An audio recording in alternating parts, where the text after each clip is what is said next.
If you're looking for a complete How to Make a Website for Beginners tutorial to build a fully functional professional website at no cost to you, then you've come to the right place. There was something else.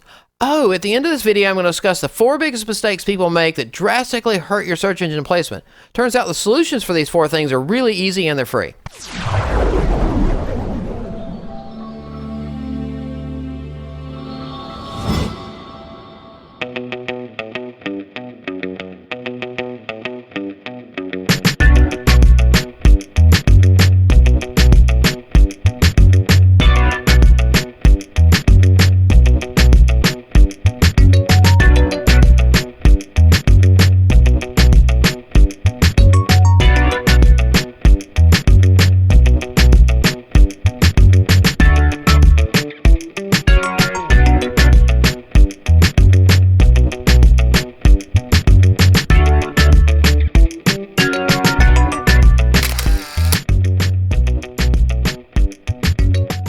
Hi, I'm Bethany and I love to travel. Right now, I'm at Couples Tower Isle Resort in Ocho Rios, Jamaica, one of my favorite travel spots. I recently got the idea to make a WordPress website so I could share my travel experiences and give advice to people who are new to traveling abroad. I wanted my website to be mobile-friendly, easy to navigate, and simple for me to update. It turned out so well that my husband and I decided to make a tutorial to show others how to use WordPress. I hope you enjoy making your website as much as I had fun making mine.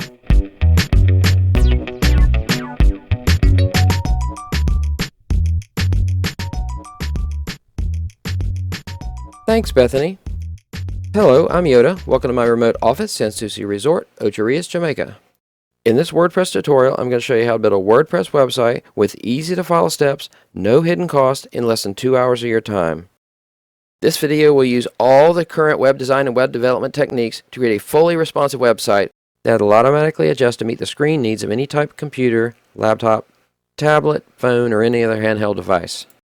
I think we're ready to get started, so without further delay, let's go ahead and visit Bethany's new website, YourUltimateVacation.com, which is the website we're going to build today. Now, her website starts out displaying a YouTube video, and basically we're going to be able to embed that into your website.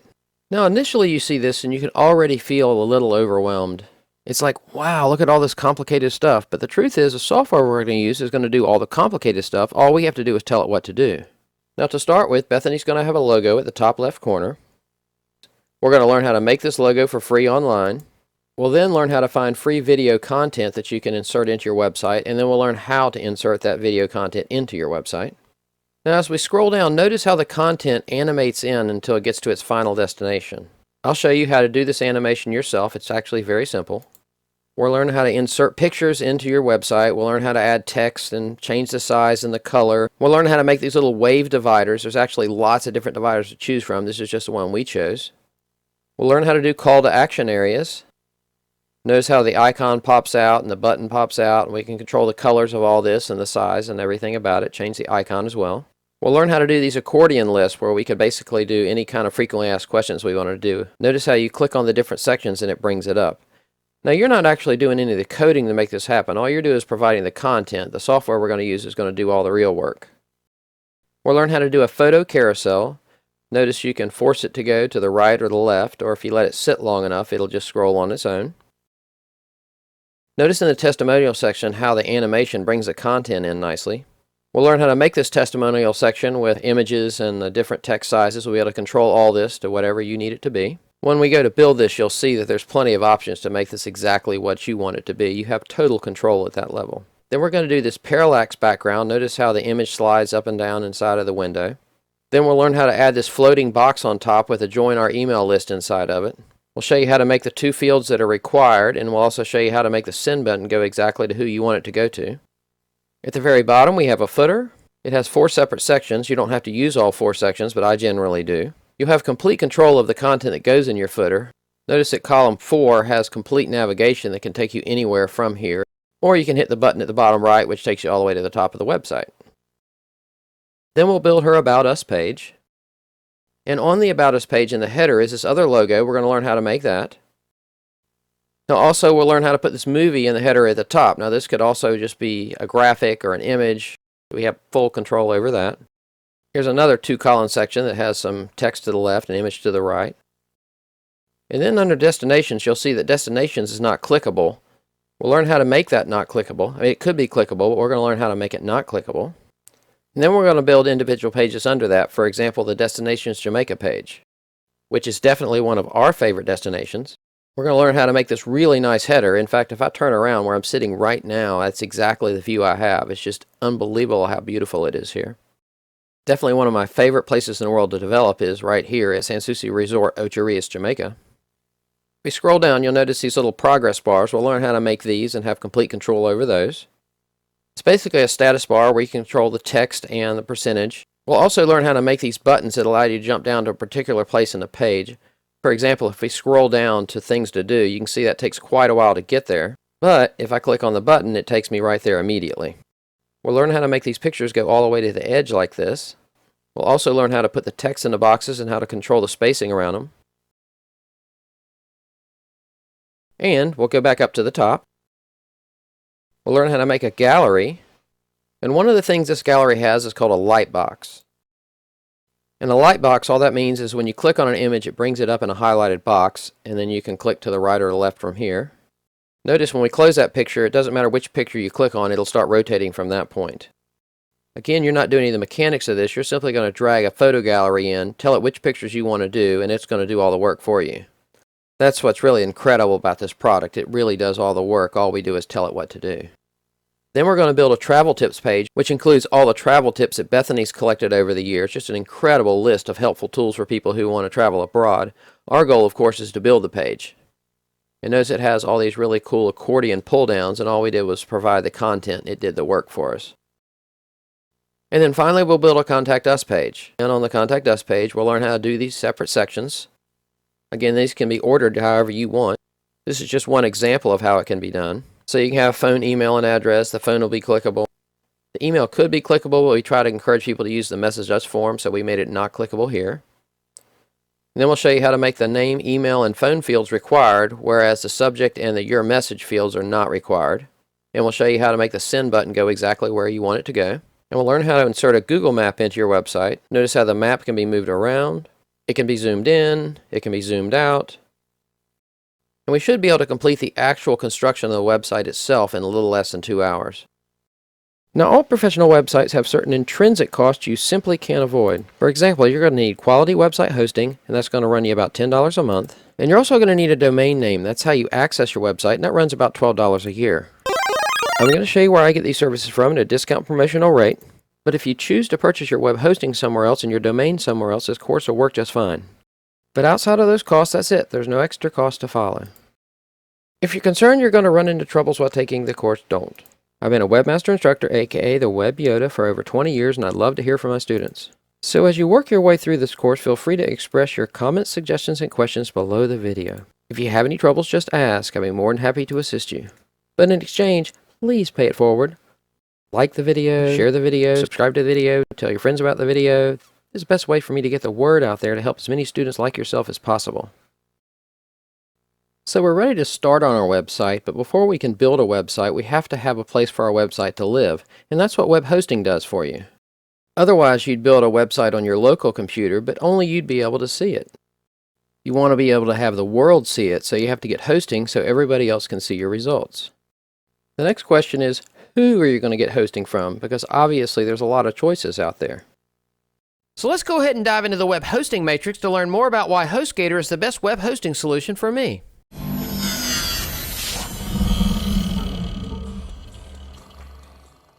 Finding great web hosting solutions in the matrix of hundreds of choices can be frustrating at best. You have to understand that nearly all web hosting review sites make sure that the web hosting company they are affiliated with always get the best review. So basically that web hosting company is number one to them because they get paid if you decide to use that company. I have been hosting websites for over 30 years, with the first 5 years being me supplying my own hosting. I have used at least 10 of the hosting companies shown here, either personally or for my clients. Obviously not all web hosting companies are created equal, and there are only a few that stand out from the rest. But how do you reveal the best web hosting provider with all the fake reviews out there? As puzzling as this might sound, I was able to find my answer while not allowing my own bias to interfere. For me, I like to turn problems inside out. In this case, I was looking for the web hosting review that reveals a web hosting company that sucks the least. So first, the quick answer to the question of who is the best web hosting company for me is simple. Hands down, it's HostGator. HostGator is definitely the best web hosting solution for me, my clients, and for WebYoda. But the obvious next question is, why is HostGator the best choice? Well, WebYoda did some research to try to find some authentic web hosting reviews, and they settled on some results from PC Magazine. You have to understand that PC Magazine has been around for nearly 40 years, providing essential technology information to the end user. For our purposes, every year PC Magazine does an Editor's Choice Award to determine the best web hosting companies. And shown here are the top 6 web hosting companies for this year, with HostGator being number 1. It turns out that HostGator has been rated the number 1 web hosting provider by PC Magazine for many years running. Basically, HostGator collectively has the features you need. Their server reliability is amazing, their 24/7 support is amazing, their prices are good or better than anybody out there. I personally have been using HostGator for more than 3 years now. I host over 200 domains and websites with them. WebYoda also decided to go with HostGator for all their needs. In fact, WebYoda partnered with HostGator, and as part of that partnership, WebYoda students receive up to 75% off plus a free domain name. Now, for you to take advantage of this offer, you simply need to go to your browser and type in hostgator.com/WebYoda. And this will take you to the HostGator WebYoda partner page, which also ensures that you get the best possible price for your WordPress hosting. Now, what you see here is a previous version of the partner page.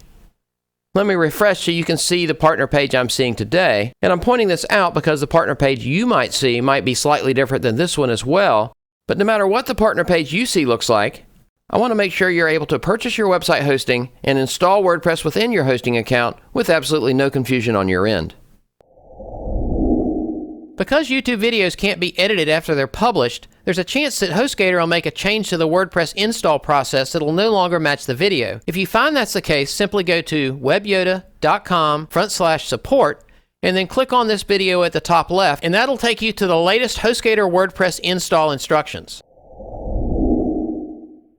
Now, we're going to be purchasing our hosting and installing WordPress from the page you see here.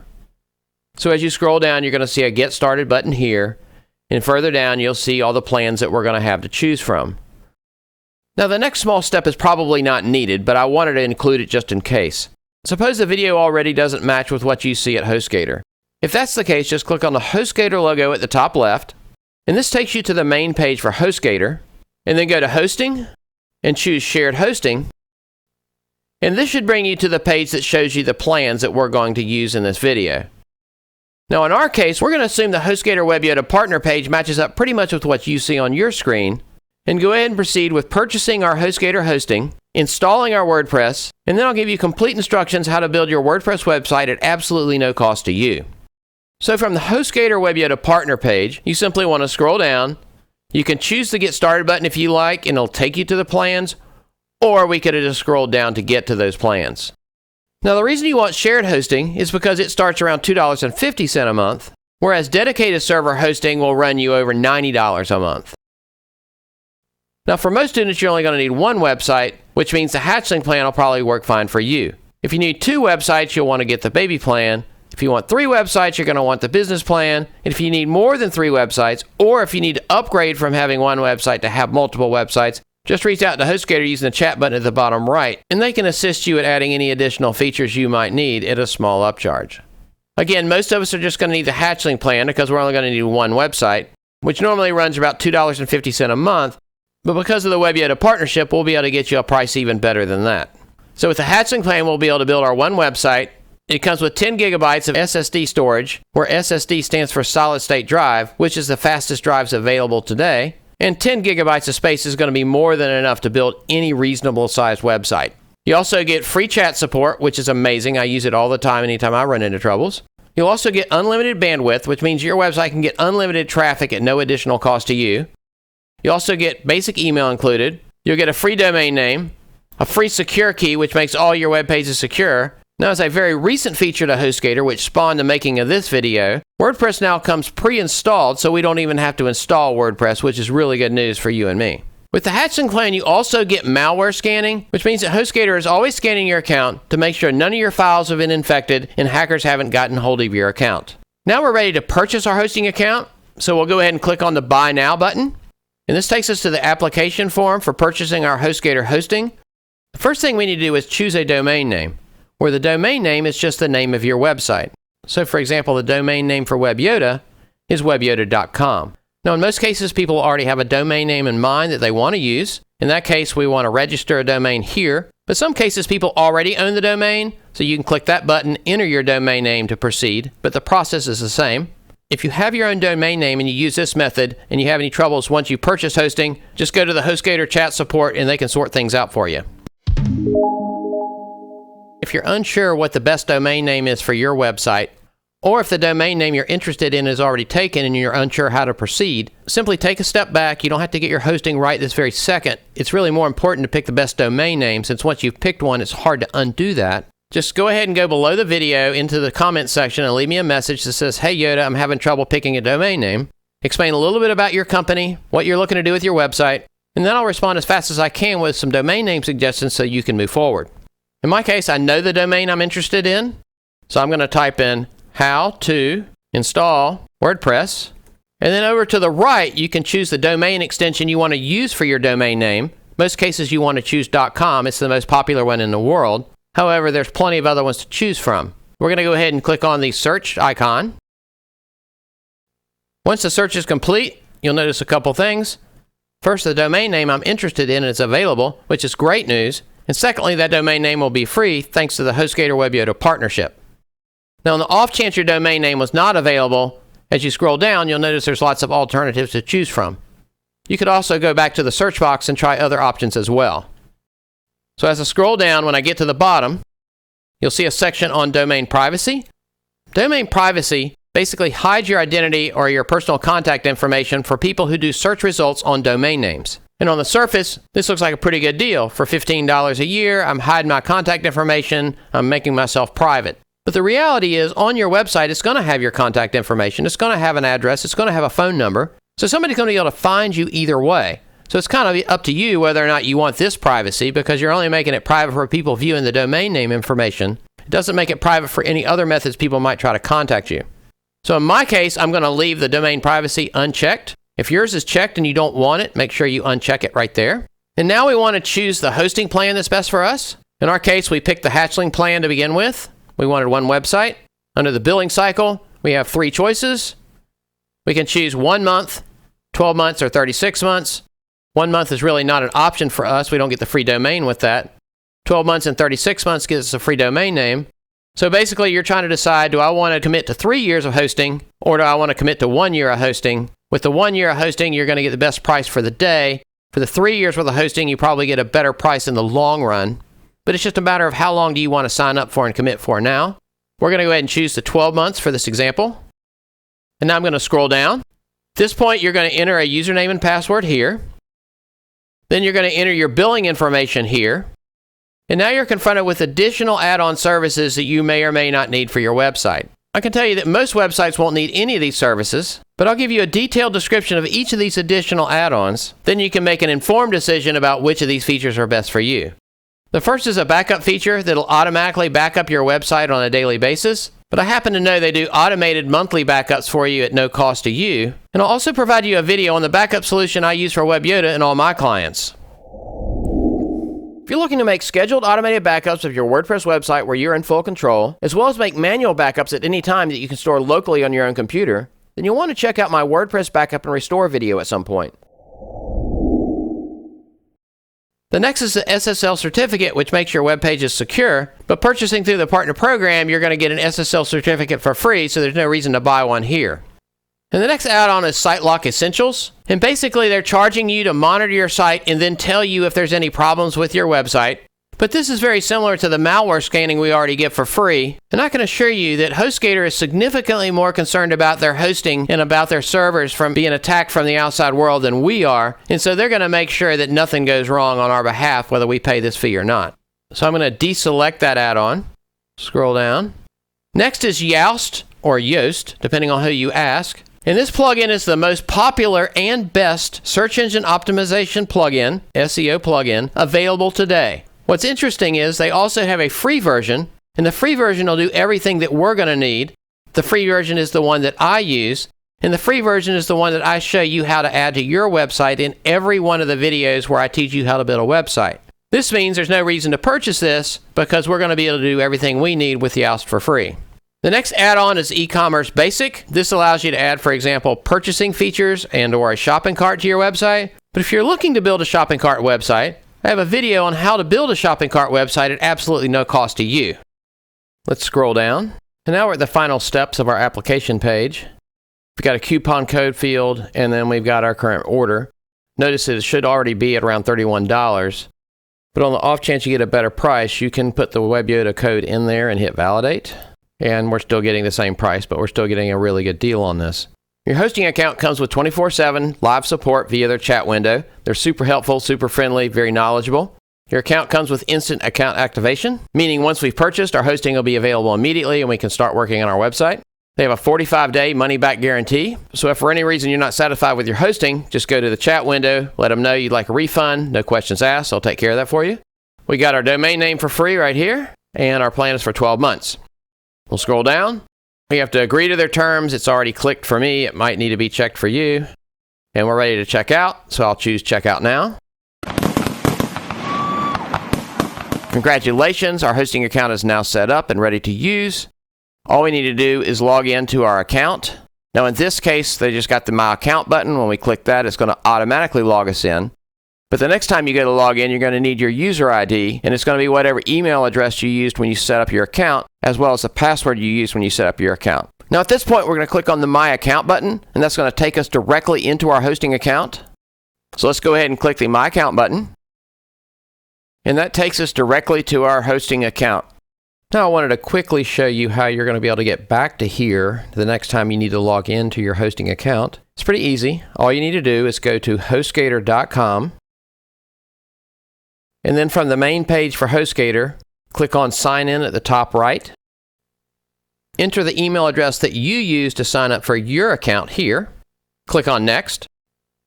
Now it wants the password you used when you set up your account, so I'll go ahead and paste that in. Click Next. And that takes us directly to our hosting account. Now immediately you notice they're trying to upsell us on something. This is going to be the case with all hosting companies. Their goal is to make money, obviously. But for us, we're going to ignore the advertisements as much as possible.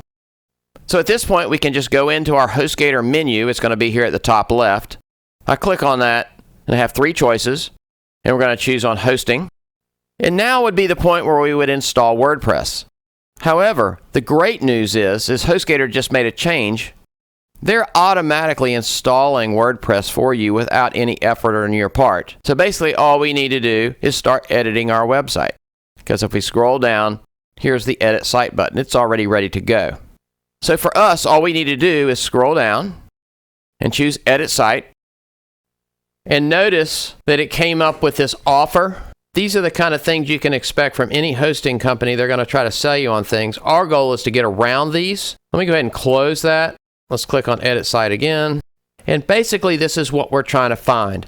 And this is the default that they start you with. And you'll notice the Start Setup button at the bottom. But we're not going to be using their method for setting up your WordPress.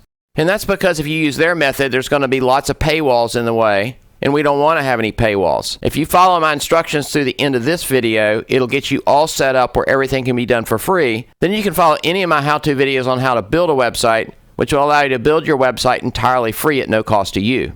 So for us to move forward, we're going to ignore the Start Setup here, and we're going to go ahead and click on the Exit to WordPress option here. Exit without finishing, and it automatically takes us to our new WordPress admin. Now what I want to do is I want to be able to get to our WordPress admin, what you're seeing here, without having to go through my HostGator hosting account. And the way that I'm going to do that is I'm going to create my own user. So on the left-hand side, we're going to choose Users. And here it is. It's trying to give me another, please do this. And I don't want to do this. Scroll down, go back to the dashboard. It's really annoying. Want to go back, down, find users. And now in the section at the bottom is where our current users are. We just want to click on the button at the top that says Add New User. So at this point, we see all the default users, which was the one that was generated automatically. We want to add a new user. Scroll to the top if it wasn't already at the top. We want to put in a username. I'll put Yoda User. For an email, I'll use the one I used to set up the account. For the name, Yoda. You don't need to put a website address. I recommend using a strong password. Let's go ahead and hide that so I can put a new password in. Got a new password. Now where it says role, change this to administrator. Be sure to remember your username and your new password because that's what we're going to use to log into WordPress going forward.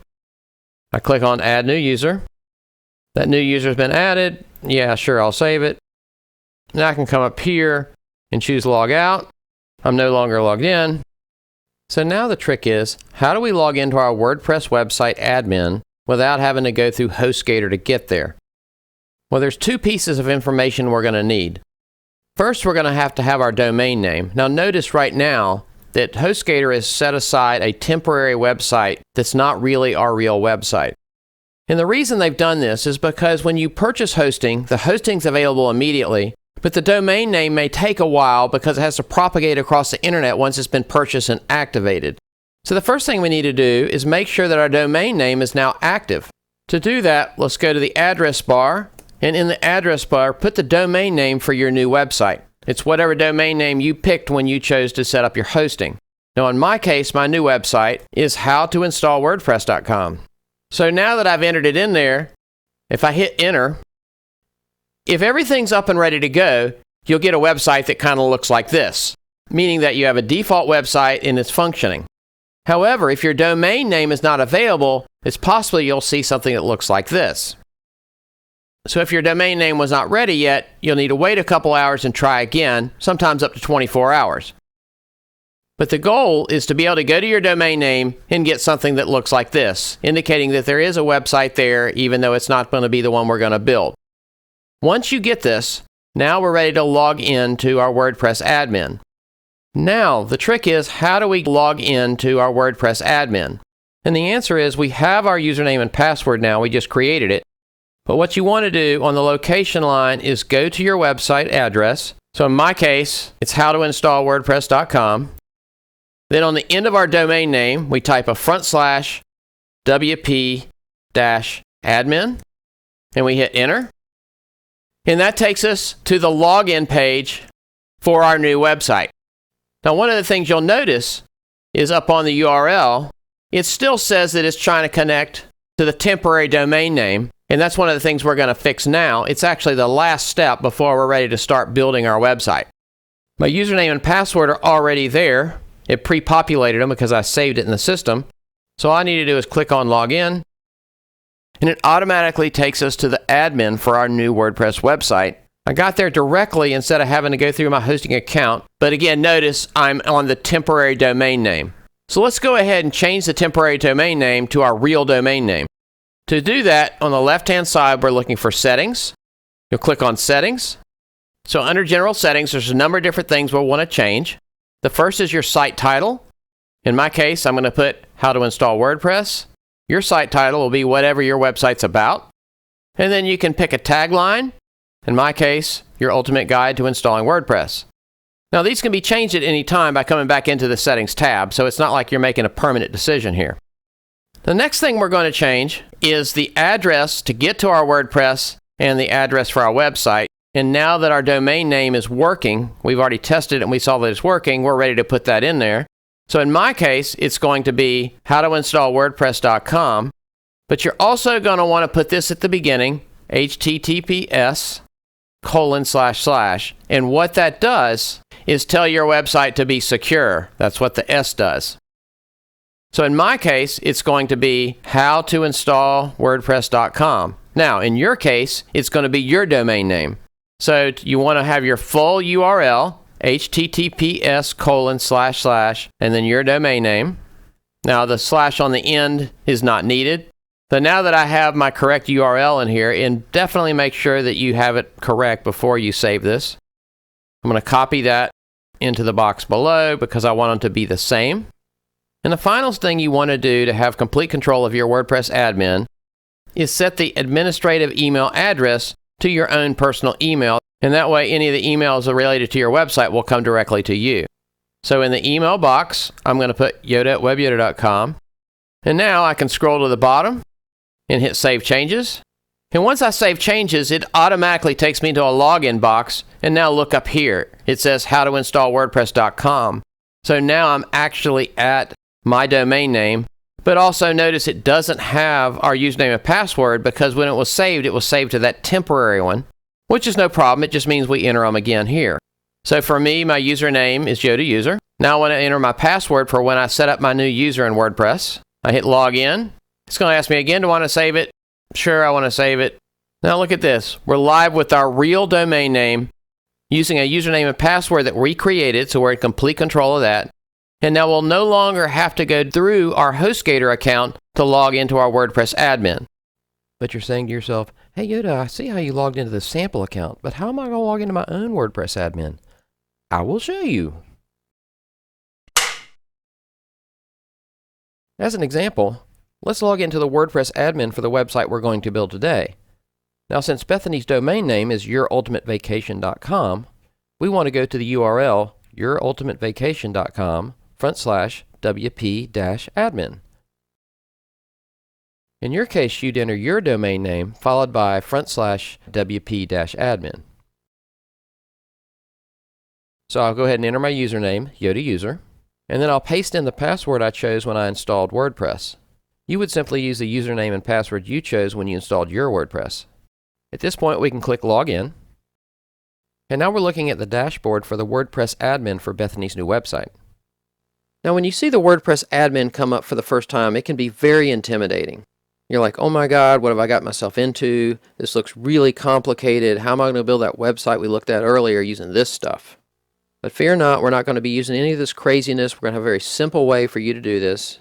If you have any troubles at all, you'll just leave questions under the video. I'll answer and help you, get you moving again. You can get through this, trust me. This little message here, we can just dismiss that. Now before we proceed, I want to go ahead and clean up our tabs a little bit. We no longer need this one, so we can close that one. We no longer need this one, so we can close that one. And now I want to open up a tab to the right that is the website we're going to build. And to do that, we're going to highlight right here. And then if we right-click here, it brings up a menu where we can open up our website in a new tab. Now our website is here, so we can click on that. And as of now, you can see it's a whole lot of nothing. And now I want to open up a new tab over here to put Bethany's version of the website as our reference site. So I opened up a new tab, and now we'll go to her web address. Now we can go back to our dashboard.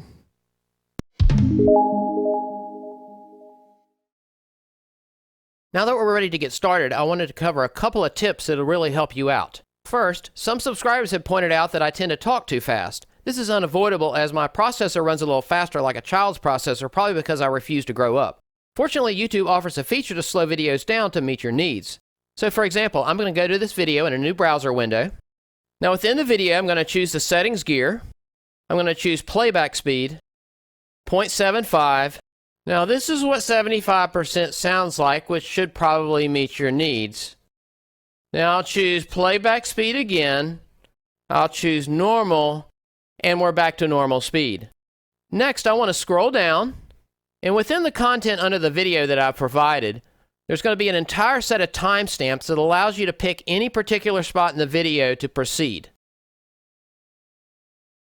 And finally, in most cases when I make a new how-to video, I make a script for that video so it makes it easier for me to create the video. And at some point when I was using a script in a previous video, a student pointed out that I should make that script available to everybody since it was very useful. Well, that was a great idea, so now I provide access to my script for all my new how-to videos. To access the script for this video, simply create a new tab in your browser, then go to webyoda.com/YUV, which stands for Your Ultimate Vacation. And the last thing we want to do is download all the content I use within this website, so when you're following along, you can build the exact same website. So I'm going to open up another tab, and this time I'm going to go to webyoda.com/content. And now I'm going to scroll down to the project we're working on. And that was another way to get to the script. But we're going to click on this link here. And when it's done, on mine, I can click on that and show in a folder. And you see it's in my downloads folder. And then I can right click on the file. I can choose extract all. Click on extract. And now it makes a folder containing all the content I need. opens it up in a new window. So I can close that one. So now you have access to all the images, all the content, and all the templates that are used to create this website. Now, admittedly, I'm no Bob Ross, but I definitely do my best to keep things fun and easy. I hope that the tips I just provided you will ensure your experience building your website will be met with confidence and enjoyment. Now that our WordPress is completely installed, there's a few other things we need to install to get everything ready for us to work on our real website.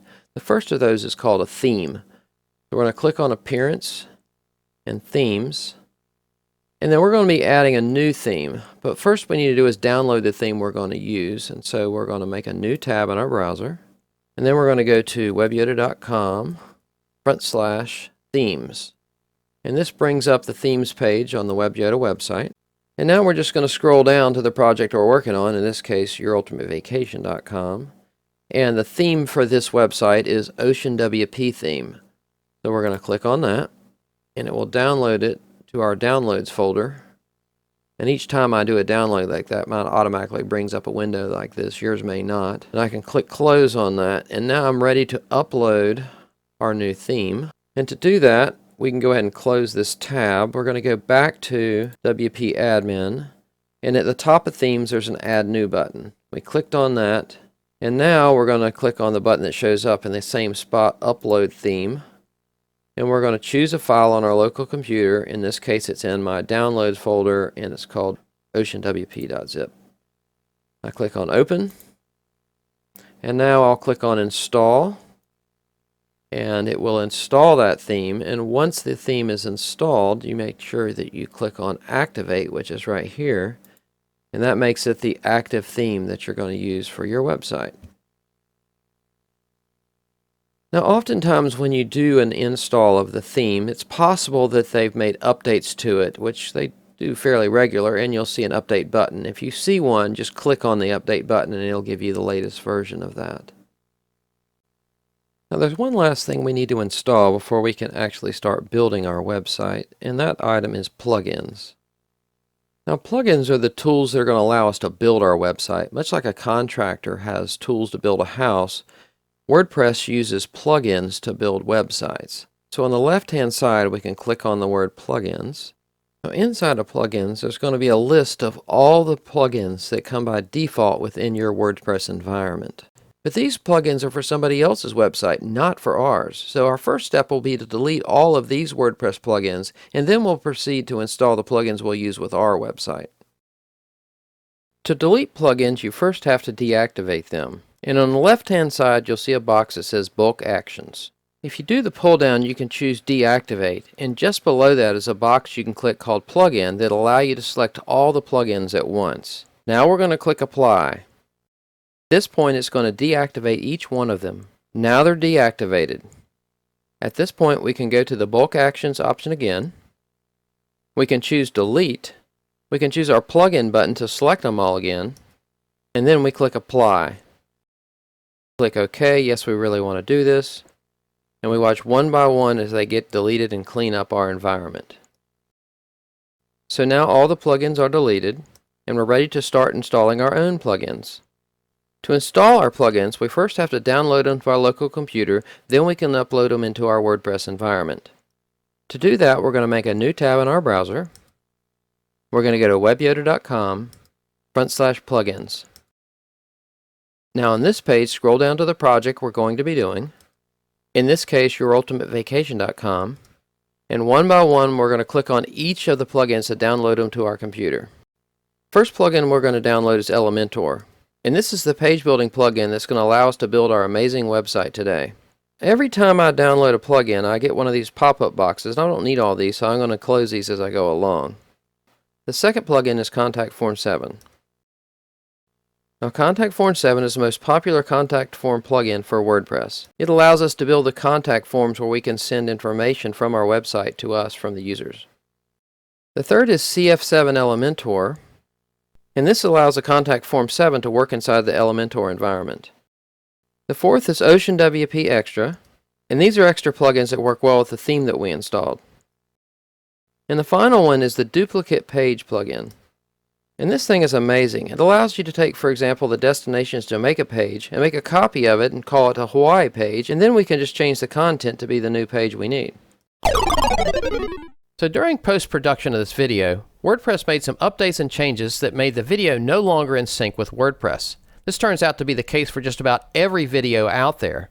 But to compensate for that, it's possible to add 2 additional plugins that'll ensure that your experience on your computer matches what you see in the video. So while you're installing the plugins that we've already discussed, you're also going to want to install the Classic Editor plugin as well as the Classic Widget plugin, which will help ensure that what you see in your WordPress matches the video as close as possible. Now that we've downloaded all our plugins, it's time to start installing our plugins. We're going to go back to WP Admin, and from here we're inside our plugins, and at the top we're going to click on Add New. At this point, click on Upload Plugins, choose File, and just go to your Downloads folder. That's where they should be at. We'll start with the one at the top, Duplicate Page. We'll click on Open, Install Now, and once it's installed, you need to click Activate Plugin. Once that's complete, we'll click on Add New again, Upload Plugin, choose a file, Ocean WP, Install Now, Activate Plugin, and 3 more to go. Click on Add New, Upload Plugin, choose File, pick our third one, Install Now, Activate Plugin, Add New, Upload Plugin, choose File, pick our fourth one, Open, Install Now, Activate Plugin, and we have one more. The biggie, Elementor. You're going to love it. Add New, Upload Plugin, choose File, Elementor, Open, Install Now, and Activate Plugin. And we are officially ready to start working on our website. Now Elementor is going to come with a brief overview, but you don't need that. You have me, so we can close this out. You're also going to want to install the Classic Editor plugin as well as the Classic Widget plugin, which will help ensure that what you see in your WordPress matches the video as close as possible. And there's one last thing I wanted to bring up. If you notice near the top left there it says Updates to, and lower down it says Plugins to. Basically that's telling us there's some updates that can be done. And if you click on whatever the item is, in this case plugins, you scroll down, you can hit Update Now next to each one of these, and this makes sure you're running the most up-to-date versions. You'll notice that even though we just installed WordPress, there's a message here at the top that says that there's available for a new update. Now this is likely because the default installed version was not necessarily the most up-to-date, and now there's a newer version available. Well, that's good because now we can learn how to update our WordPress. Now to update WordPress, basically when you log in to your dashboard, you'll see a message like this. And if that message shows up, all you need to do is go ahead and click to Update Now.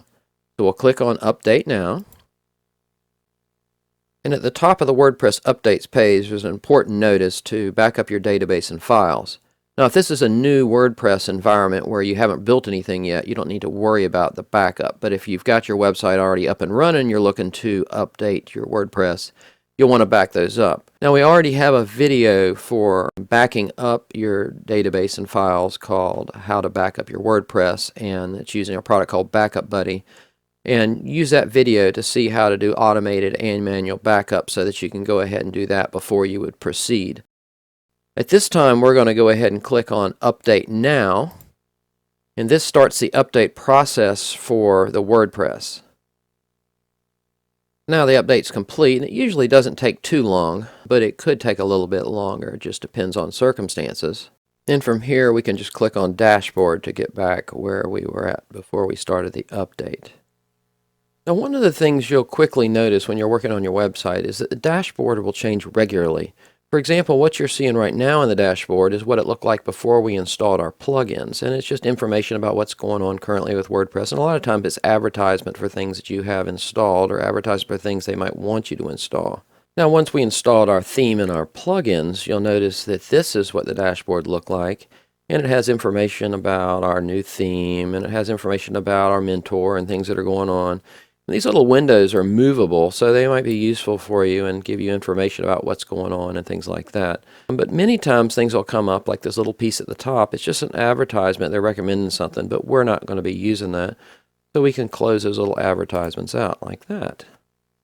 Okay, our first step in building our website is to create some pages. To do that, we're going to click on Pages on the left-hand side. And first, we'll go ahead and delete the pages that are there. These are just sample pages. We don't need those. So I can choose those, bulk actions, move to trash, apply, and now we have no pages. Now to add our first page, we're going to click on Add New. And from here, we don't need this little box. It's not going to be helpful. We're going to set a couple of defaults. The reason why we're going to do that is so once we've finished our first empty page, we can copy it, and the defaults for all the new empty pages will already be set. So first, let's set a title for the page. Since this is our first page, we'll call it Home. Next, you'll need to find the section in this page called Ocean WP Settings, which in our case is directly below within the same screen. However, some users have found they needed to scroll down some to get to the Ocean WP Settings. And from here, locate the Content Layout option. And then under Content Layout, we're going to use 100% full width. And finally, under Title, we're going to set the title to be disabled. And these are just the defaults that are going to work for the site we need to build. So now at the top right, we'll click Publish, and click Publish again. And now our page is complete, and if we go back to Pages, we'll see that it's listed as our first page that's available. Now there's one more default I want to set on our initial page. So if you highlight the name of the page, it comes up with these extra options, and we're going to choose the option Quick Edit. In here, there's a template, and we're going to choose Elementor Full Width because that's the one we're going to be using for this course. Now we can click on Update, and our first default page is complete. So to copy this page, if we put our mouse over the home name again, this menu comes up, and the right is duplicate this. That's how you duplicate one. But how many duplicates do we need? Let's go back up to Bethany's site, and we have our home. We need 1, 2, 3, 4, 5 empty pages. So we'll come back over to our WordPress admin, and we're going to make 5 empty pages. So first, if we highlight home, we see duplicate this. We'll click on that, and now we have 1 copy. Click duplicate this again, and now we have 2 copies. 3 copies, 4 copies, and now 5 copies. So at this point, we just need to rename each of these to be the individual pages they're going to be.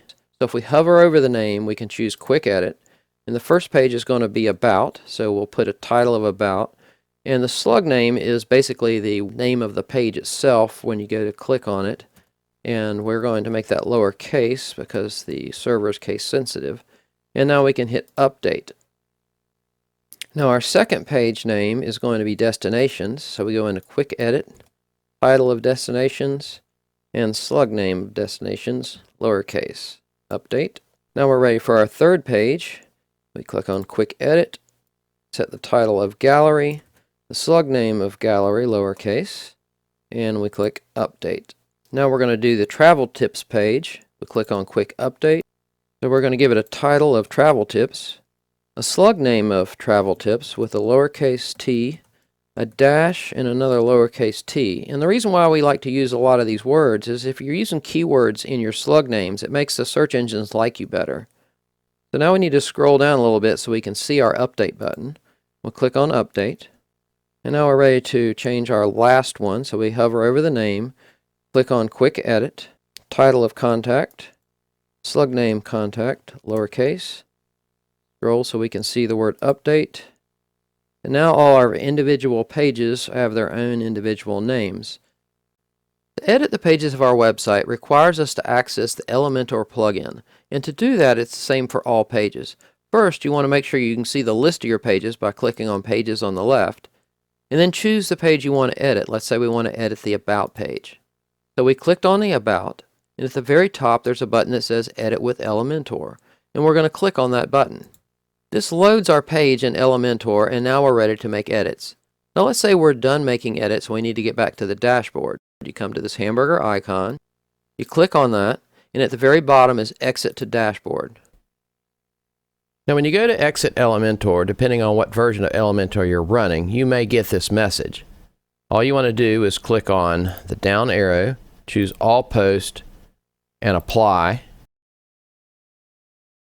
You'll probably need to update your page to save that change, and then you can exit Elementor. Now when you get ready to update your Elementor page for the first time, sometimes it doesn't say update, it just says publish. Once you've published it the first time, then the next time around it'll say update. Now at this point we can go back to our pages and choose a different page to work on. Now notice that the About has Elementor next to it. That means it's in the Elementor mode. That also means when we go to edit it, if we click on it again, now instead of having an icon at the top, it has one right in the middle of the page, and we click on that icon going forward to make edits to that page. And if you're ready to work on another page, click on Pages and choose another page that you want to edit. You'll notice the link for the Destinations page is now changing to Destinations Jamaica. This is because the actual page is Destinations Jamaica, but the link at the top is Destinations that we'll need for the menu. Now before we start adding content to our pages, if we go back to Bethany's site, notice this menu across the top. We want to go ahead and build that menu before we do anything else. So let's go back to our dashboard. Now to add a menu, we need to go to Appearance and Menus. And in the box next to menu name, we're going to put Main Menu and Save Menu. Now we're going to pick all the pages that we just created, and we're going to add them to Menu. Then we'll scroll down, and under Custom Links, we'll add another menu item, Destinations, and we're going to use a pound sign as the URL for now. Click Add Menu. And now we have our menu. We need to organize it the way we're going to use it. So we wanted our Home button at the top, and then About, and then Destinations, and then Gallery, and then Travel Tips, then Contact, and then Destinations Jamaica is a sub-menu for Destinations, so we're going to bring it up here and inset it just to the right under Destinations. Now as a final step, we're going to go into this custom link, which is Destinations, and just take that out. And that's how you make it to where it's not clickable. So we can click on Save Menu, and now our menu is saved, and then at the bottom, we want to choose this to display as our main menu, and then we'll click on Save Menu again. And now if we go over to our website and we hit Reload, you notice now we have a menu, and each of these items is clickable, and they take us to those default pages that we've made. So notice that Destinations is not clickable, but the pull-down Destinations Jamaica is clickable. All the pages obviously look the same because they're empty right now. Within Bethany's website, she had a black menu bar with these lighter colors. Now it's not totally black, and the letters aren't totally white. That makes it a little easier to read. To make that effect, we're going to go back to our WordPress admin, and under Appearance, this time we're going to choose Customize. And within Customize, we're going to choose Header, and so you may need to scroll down a little bit to see it. And inside of Header, we're choosing General, and that's going to have the place where you're going to change your background color. Now if you click on Select Color, it comes up with this pad where you can basically move around and pick whatever color you want, or choose from these different choices here, and then move it around some more and decide what color you want. Now in our case, Bethany went to a lot of trouble to go ahead and make a lot of information for us. So for example, the titles and slugs were there that she used in her website, as are the default colors that she used, all the logo colors and things like that. So for her, the menu, she wanted to have it black, but not totally black, and this color is a little less than black, and I'll show you how that works. When we come back over here, if I pick black, notice it's all zeros, or if I pick white, it's all F's. Well, all F's is white, all zeros is black, and anything in between makes the number go up and down. Now for her, she picked a color that was almost black, and that way it has a little softer look to it. Now at that point, we need to change the letters now so we can actually see them again. So we'll go ahead and click on Publish to make that change to our site. And now I'm going to scroll back to the top, and then I'll hit the left arrow to take us back one menu. And now we're going to go into the menu options. And from here, we can make the change to the color. So notice here's the link color. So I'll go back to Bethany's document, and I'll pick the off-white that she chose as opposed to this full white. And when we go back in here, we can change this link color. Now notice if I picked white, it's really, really bright, but if I pick the one that she chose, it's a little less than white. It's a little easier on the eyes. And then I want to go back and pick her menu accent color, and I'll show you how that works. Notice this blue here. When you come over here, you can see that little line there. Well, if I change that to the color that she chose, it's this green, and then I come down, there's another place down here where you can change the same thing. Now, when we come over here, it'll have this nice little green accent on it. Now we want to go ahead and change the background and link color for the drop-down to match what they are up here. So we do that under the drop-down styling. We go into here to our background color and set it to the background color we used.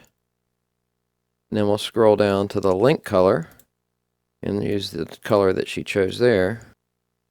And now when we come back over here, you'll see that those things match up just fine. In Bethany's menu, this menu is to the left over here. So if we scroll to the top, here's our option, position, left, center, right. We'll choose left, and we'll choose publish.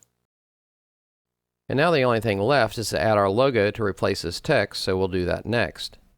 Now I'll go back to the WordPress dashboard by clicking the X at the top left. To add a logo to the menu bar, you're going to go under Appearance, and then you're going to choose Customize. You're going to choose Header, and then you're going to choose Logo. Now we're going to do Select Logo. We currently don't have a logo in here, so we're going to do Select Files. We're going to choose our logo-menu, hit Open, hit Select, and we're just going to skip cropping because we want to use the full thing. And it's going to fill in right here, and whoa, it's really big, so we're going to have to make some updates to that. So down here, we've got width and height that we can set, so let's just try 200, 200 first.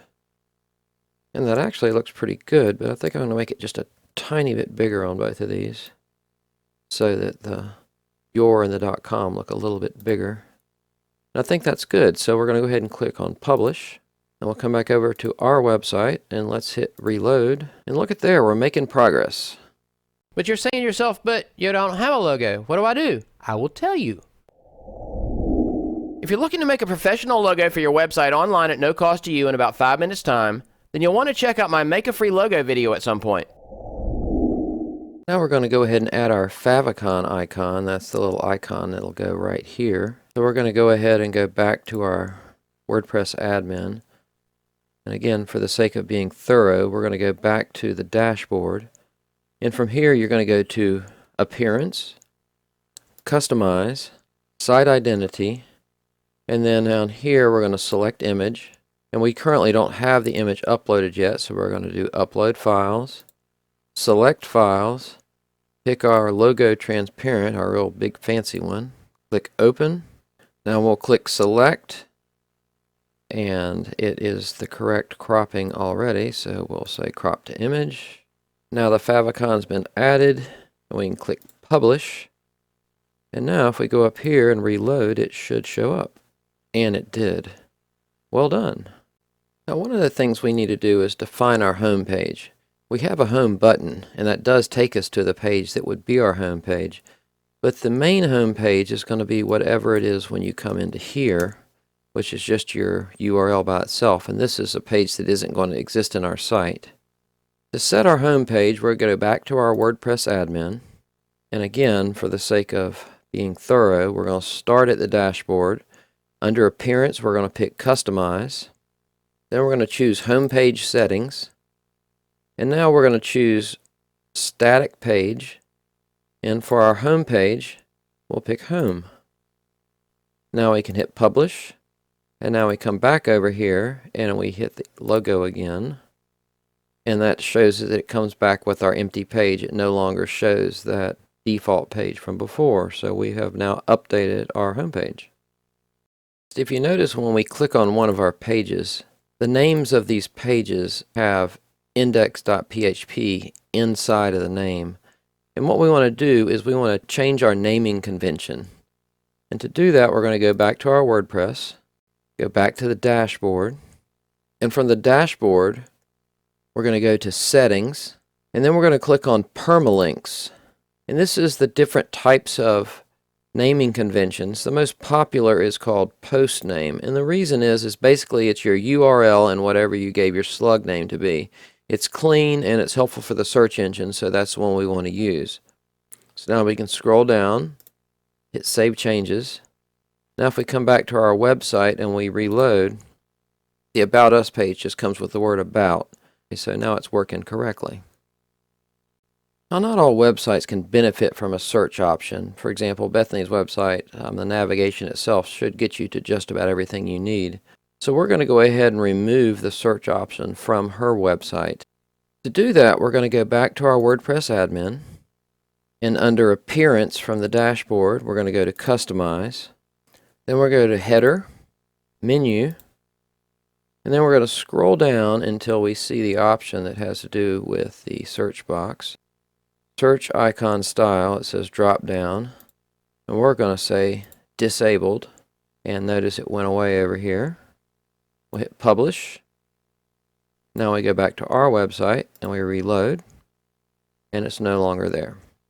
Next, I want to remove this little white line here because that's going to become a problem when we have our video pushing right against here. To do that, we're going to go back to our WordPress admin, and we will go to the dashboard, and from the dashboard you go to Appearances, Customize, Header, General, and then we're going to turn Header Border Bottom off and publish. And finally, we need to remove the space that's above the menu bar, but of course it'd make too much sense for it to be right here. So once again, we'll go back to our dashboard. From there, we're going to go to Appearance, Customize, and from here we're going to go to Top Bar, General, and where it says Enable Top Bar, we're going to turn that off, and that one goes away. Hit Publish, and everything's finally cleaned up nicely. Now let's go ahead and change the copyright information in the footer to say what we want it to say, and to do that we're going to go back to the dashboard. And from here, click on Appearance, then Customize, then scroll to the bottom and choose Footer Bottom. And now we can change it to say whatever we want. In this case, we'll just put WebYoda Inc. Now we'll hit Publish. And now notice it has this little OceanWP_date. That's a special code that says when you're actually on the real page to fill in a year. And so when we hit refresh on our page, now it'll say WebYoda Inc. So our empty page is totally complete, and we're ready to add real content to our website. And of course, we're going to start with building our home page. To do this, we're going to go back to our WordPress admin, go back to the dashboard, and now we're going to go into Pages and pick the page we want to work on, in this case, Home. Now notice again, it doesn't say Elementor next to it because we haven't used Homepage with Elementor yet. We click on Home. So the first time through, the Edit with Elementor button is here. We'll click on that, and it brings up our new page inside Elementor. Here's the tools we're going to use here on the left, and here's where we're going to be building our page on the right. In the same way that driving a vehicle for the first time can be disorienting and maybe intimidating, using Elementor is going to have that feel at the very beginning as well. Now, as opposed to doing a general overview of everything that it'll do step by step, what we're going to do is build pieces step by step, and you're going to learn the overview as we go along. And the reason is only about 20% of Elementor you're ever going to use 80% of the time, so there's really no reason to cover a whole bunch of stuff you'll never use, as opposed to just showing you everything that we're going to use on a regular basis. So the basic mechanics of the Elementor environment are you have widgets here on the left, and they're the things you're going to use to build your page. And then you're going to have your content area over here where you're going to build it. Now the left item is for creating a new section, whereas the right item is for inserting templates, and the templates are basically sections that have already been created. And so one of the nice things is once you've built a section, you can save that as a template and later bring it back in to recycle code. All websites require content to create the website. So in your case, you're going to need content for your website, which is any text and information you have, as well as the pictures that go along with it. In our case, Bethany's provided that. For example, for the content, she's provided a Google Doc that has all of the text and information about what fonts and things she wanted to use to build the entire site. So that allows us to get a head start. And it turns out that collecting the content can be a little bit frustrating, but if you already have your content in an order, it's going to make it a lot easier to build your website. Now, Bethany also provided a folder that had all of the different files she's going to need. So here's the files for the destinations. There's going to be a gallery. Here's some additional images, some testimonials, videos and audio, different related stuff. So again, being organized and having your content available, certainly some of it in advance, is going to make it much easier for you to build your website. So now we're ready to add our video, and to do that we first need to create a section. So we're going to click on this plus sign here, and it gives us choice how many columns we want. Now we can add columns as often as we want, we can adjust the columns, but this is kind of a default. Now for our beginning section, it's only going to have one column, so we'll choose that. And it made this little area up here.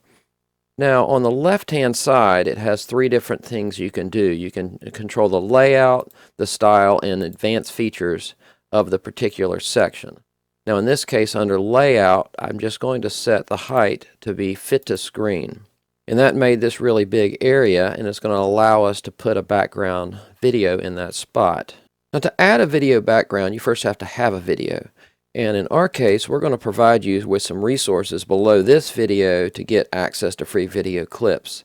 The first one of those is YouTube. It's obviously the most popular.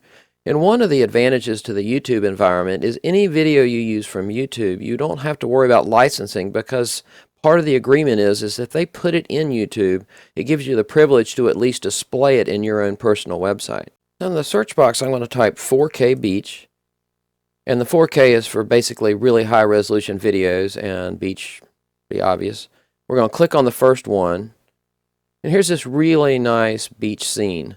Now we can actually just copy the URL up here to our clipboard, and we're going to be able to paste that into our website and make it a background, and this little ad is not going to show up in there. So let's go ahead and go back to our website. And now to do the backgrounds, we're going to click on Style on the left. And then the first section you see is about backgrounds. And the types of backgrounds you can choose from is classic, which is just basically an image, gradient, and movie.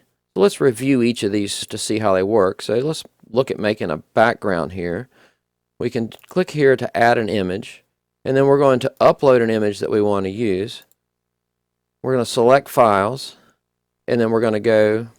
Actually, there's an easier way to do this. Let's use Bethany's folder. Then we're going to go to Images, and then we're going to just drag this over here. Now her image is loaded. We can just click on Insert Media at the bottom right, and it's going to place that image in there.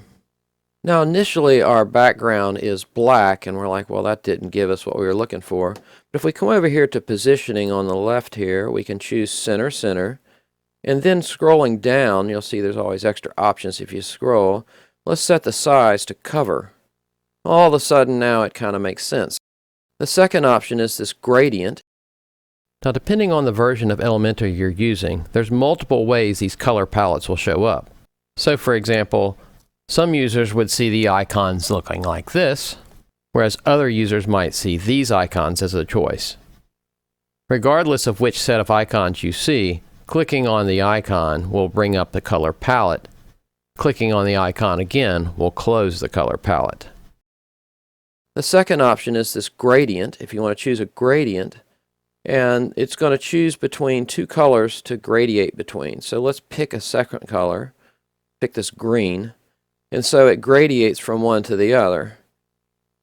Now once you've picked a color, you have to click on the color box to get the display to show you your options again. And now down here at angle, you can choose the angle that you want that gradient to be at. You can also choose the type of gradient. So if it's linear, that's basically left to right, and then we could do radial that goes from inside to out. Now the last background type is the video. So we'll click on the video icon, and here where it says video link, we just paste that video link that we had in there, and it'll just show up in the box for us. And that's just really spectacular. So out of nowhere, we went from having a website that didn't have any content in it to having this pretty video. We like the way it looks, so we're going to click on Update at the bottom. And now we can go back to our website and click on the home page. And now we have this spectacular background for our home page. Now in Bethany's situation, she created her own video. So if we go to YouTube in another browser tab, then we do a search on Your Ultimate Vacation. It'll come up as one of the top listings. And here's the video cover she's going to use. And in her section here, it has the credits to all the people that contributed. Some of these were purchased and other ones we were just given the opportunity to use, and we appreciate that. We'll also put these video credits at the bottom of the video you're watching now. So for us to use this video, we simply copy that URL to the clipboard. We go back to our website, and in the box, we put in the new URL, and it'll show up with the new video. We click on Update. We go back to our website. We can click the Home button again, and we see that it shows up. Now at this point, we can go back to our home page, and we're ready to start on our next section. And so to add our new section, in her case, if we go back to her home page, we're going to be looking to build this section right here. Now I know there's text on this. We're going to add the text to that video a little bit later, but we want to build this section right here. Now in this section, we've got a column on the left that has an image and a column on the right that has content. And at the top and bottom of the section are these little swoosh things. We're going to add the swoosh things later once we built the majority of this page. And so now to make the edit to this, we can go ahead and go back to our website. So now we're back at our WordPress. And to do our new section, we're going to scroll down. We're going to choose a plus sign to add a new section. And in this case, it's going to have two areas, one for the picture on the left and for the content on the right. So we'll choose that. And now we have these two little boxes. We're going to want a picture in the left box. So let's go ahead and come to the left-hand side. I clicked on that plus to bring this up. And we're going to put an image in there. And we're just going to drag this over to that little box. And now we can choose our image. So we click on this. And now we're going to need to upload a new image. So we're going to go back to Bethany's folder and choose her profile picture. So we'll pick that one. Drag it over. It's done loading. Insert media. And now it's added to the page. We'll worry about resizing that in a minute. What we want to do now is put some content on this side over here. And to do that, I'm going to click on this box. Now what's interesting is there's three different types of things you can edit, just to give you a good idea. Notice this tab, just like this one, that's for editing the section. So when I click on that, it shows me the section controls. So for example, if I click on this one, it shows me the section controls for this one. Now over here, notice there's this little block here. Well, that's for editing the column, which that picture's in. And this is editing the column that there's nothing in so far. Whereas the little icon over here is for editing the contents of the column, in this case, this image.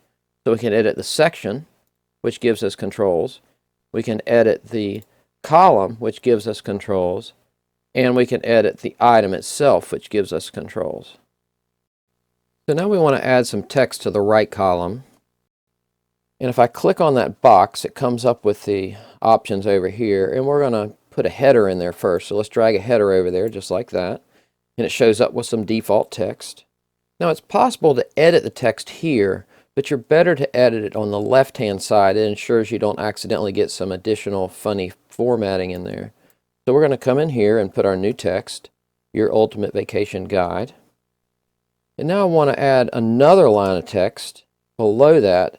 Now, when you're in a section and you want to get the widgets to show back up, you can click this little icon right here and it'll show you your choices. And so we're going to drag another header over here. And notice how the blue line is where the widget will be inserted. And then we're going to change the text for that. And then we're going to add a third item. And we're going to do a text editor this time because we want to put a bunch of text under that. And then we'll come over here and we'll paste in our content for that. Now for this section, Bethany used the green background of the color scheme that she chose. So we're going to click on the Section tab, and then we're going to go to Style. And notice where the background thing is where we did the video before. We're going to choose Classic, which is going to give us the opportunity just to choose a color, because you can either do just a color or you can do an image. And we're going to paste in the green that she gave us. And then again, click on the color icon to close that out. And now we have the green background that's going to match what she had on our website. And at this point, we're ready to format the rest of this text to make it look correct. Let's take a quick field trip back to Bethany's site. And notice that she has some large text here that's white, medium text here that's black, and smaller text here that's white. And these turn out to be 3 separate fonts, and she gives us those fonts. So if we look in the document that she gave us, she told us what she wanted these fonts to be. And one of the things that's really nice about WordPress is that instead of having to define all the fonts every single time you use them, you can actually set defaults. And so that's what we're going to do next. We're going to go back to our WordPress, and now over here at the hamburger icon, we're going to click on that, and we're going to click on Default Fonts. Now the primary headline is the large white text Bethany used. The secondary headline is the medium text she used.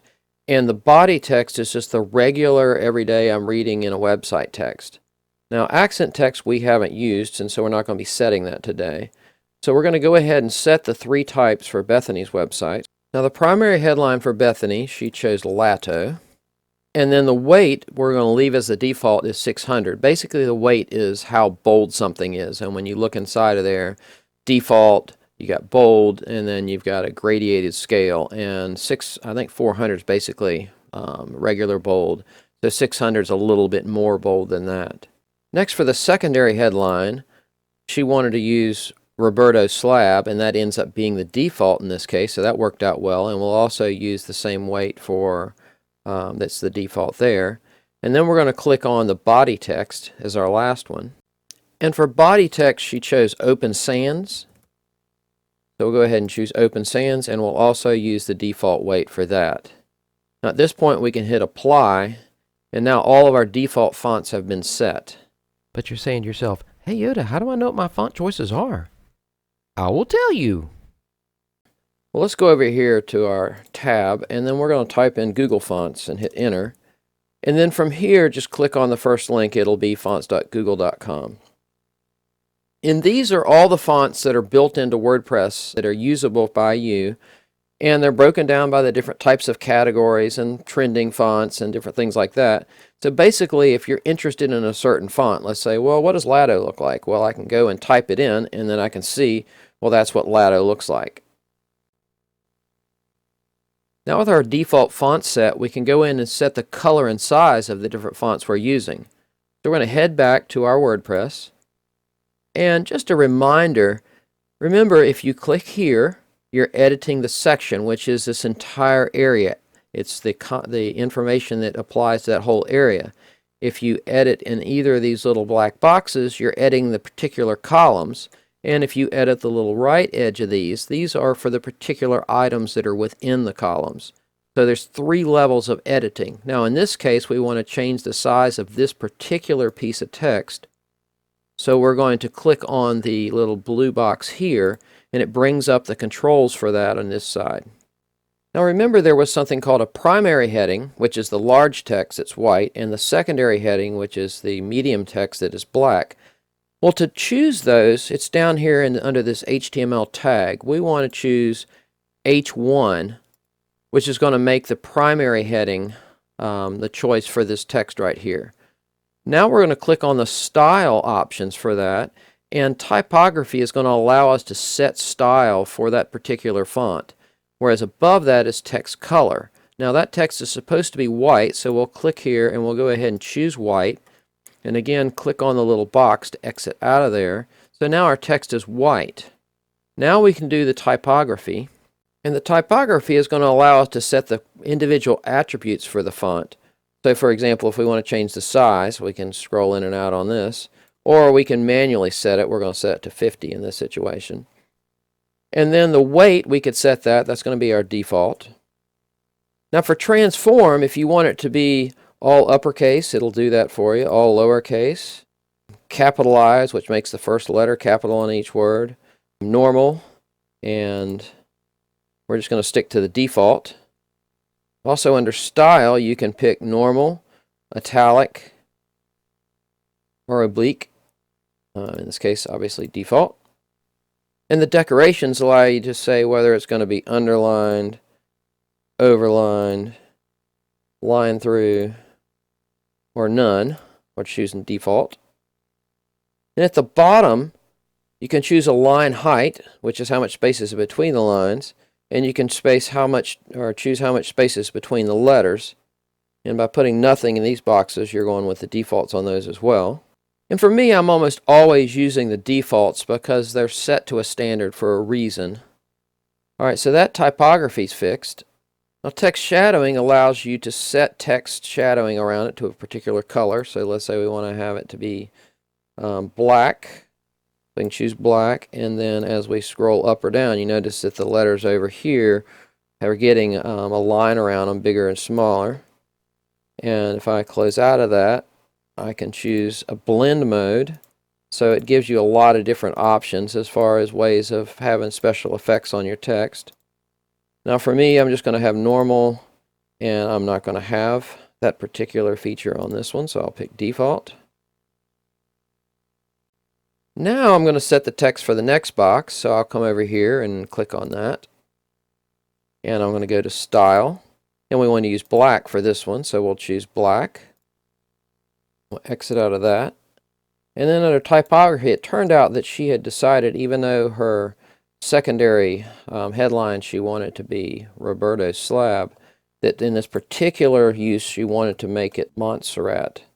And so we're going to choose that. And we'll set the size to 32. We can exit out of that. And now we'll click on the text for our edit box. We're going to go to Style. This text is supposed to be white, so we'll choose white. Close that out. And now we'll go to Typography. And default is the font. And for the size, let's put 18. Now we've closed out of that, and we're ready to edit the settings for the picture. Now one problem is, even though this is a great picture, it's way too big, and it's certainly not what Bethany has on her site. Notice how much smaller it is. And the reason is that the default when we gave it 2 columns was 50%, and clearly she's made hers less than 50%. So we'll go back to our WordPress, and then we'll click on the column itself, and now we can make a change. Instead of 50, let's try 30. That looks a little bit more like what she had. We'll click on Update. We'll come over here. We'll reload our page. And that looks significantly more like what she had. Now at this point, notice that this stuff is centered and ours is not. So we want to go back and make that center adjustment as well. So we can come back over to our WordPress. And then we'll click on this text. And at the bottom we can center it. And we'll click on this text, and at the bottom we can center it. And now we can update and go back to our website and hit reload. And now it's also centered. If you notice in our version, there's a lot of space on either side, whereas in Bethany's there's not. So this particular section, she has full width instead of boxed in. So let's go ahead and go back to our WordPress. And then for that particular section, we're going to select that section. And then on the left, we're going to turn on section stretch. And then we're going to turn on content full width to be full width there, like that. And then we're going to click on update. And now we'll go back to our site and we'll hit reload. And now it basically looks the same as her site. Now we want to go back to Bethany's website and notice the dividers that it has with the little wave looking thing and the extra space at the top and the extra space at the bottom and again the wave thing. We're going to go ahead and make those updates to our version. So if we go back to WordPress, the first thing we're going to do is add some space in the top and bottom of this section. So let's go ahead and click on the section itself. And then if you go to the Advanced tab, we can add padding to it. Now if you add padding in here, it adds it all the way around. So for example, if I put 40 in here, it'll do it at the top and the bottom, and the left and the right. Well, if I don't want it that way, I can click on this little guy here. I didn't really want it on the left and the right so much maybe, but I wanted it on the top and the bottom. So that allowed me to add the spacing at the top and the bottom just the way we want it to.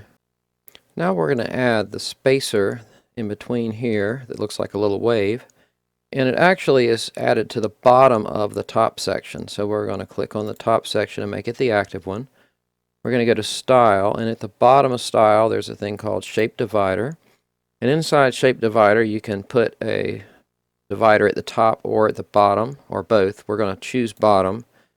And then we're going to choose the Waves brush, and it shows up down here.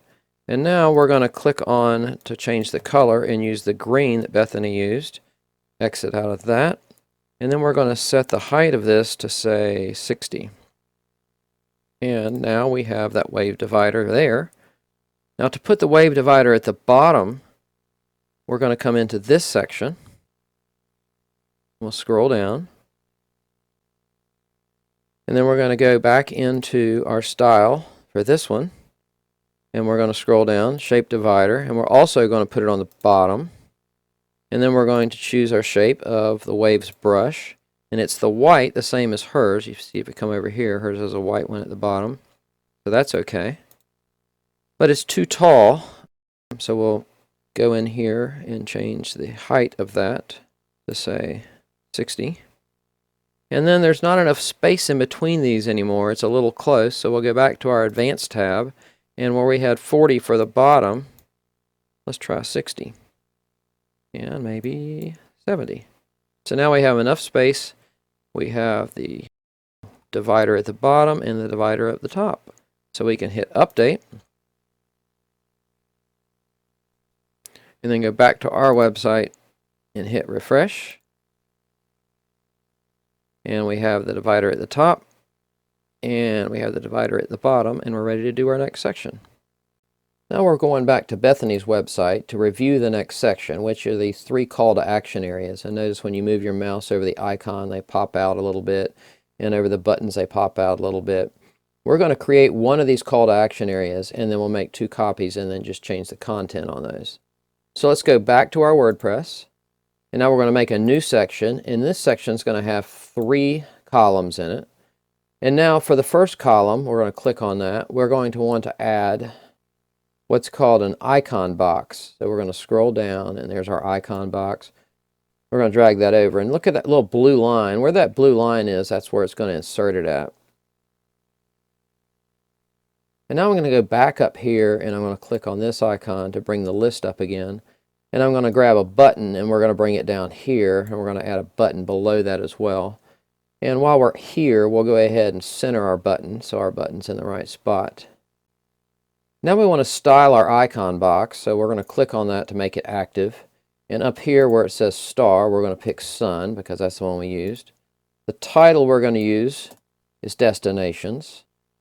And the content is that. Now at this point we want to make the changes for colors and things to this, so we're going to come into the Style tab.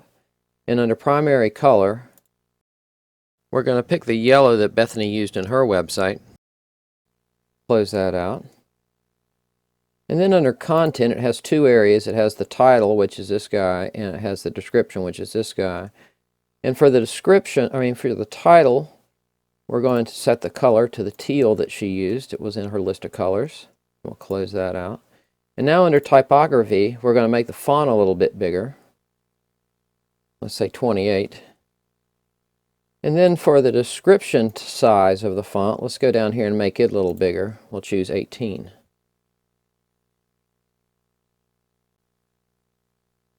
Go out of that. Now we'll scroll back to the top, and under Advanced, we want to add a little spacing around here. So for our padding, let's put 20 all the way around that. It gives it a little space around there.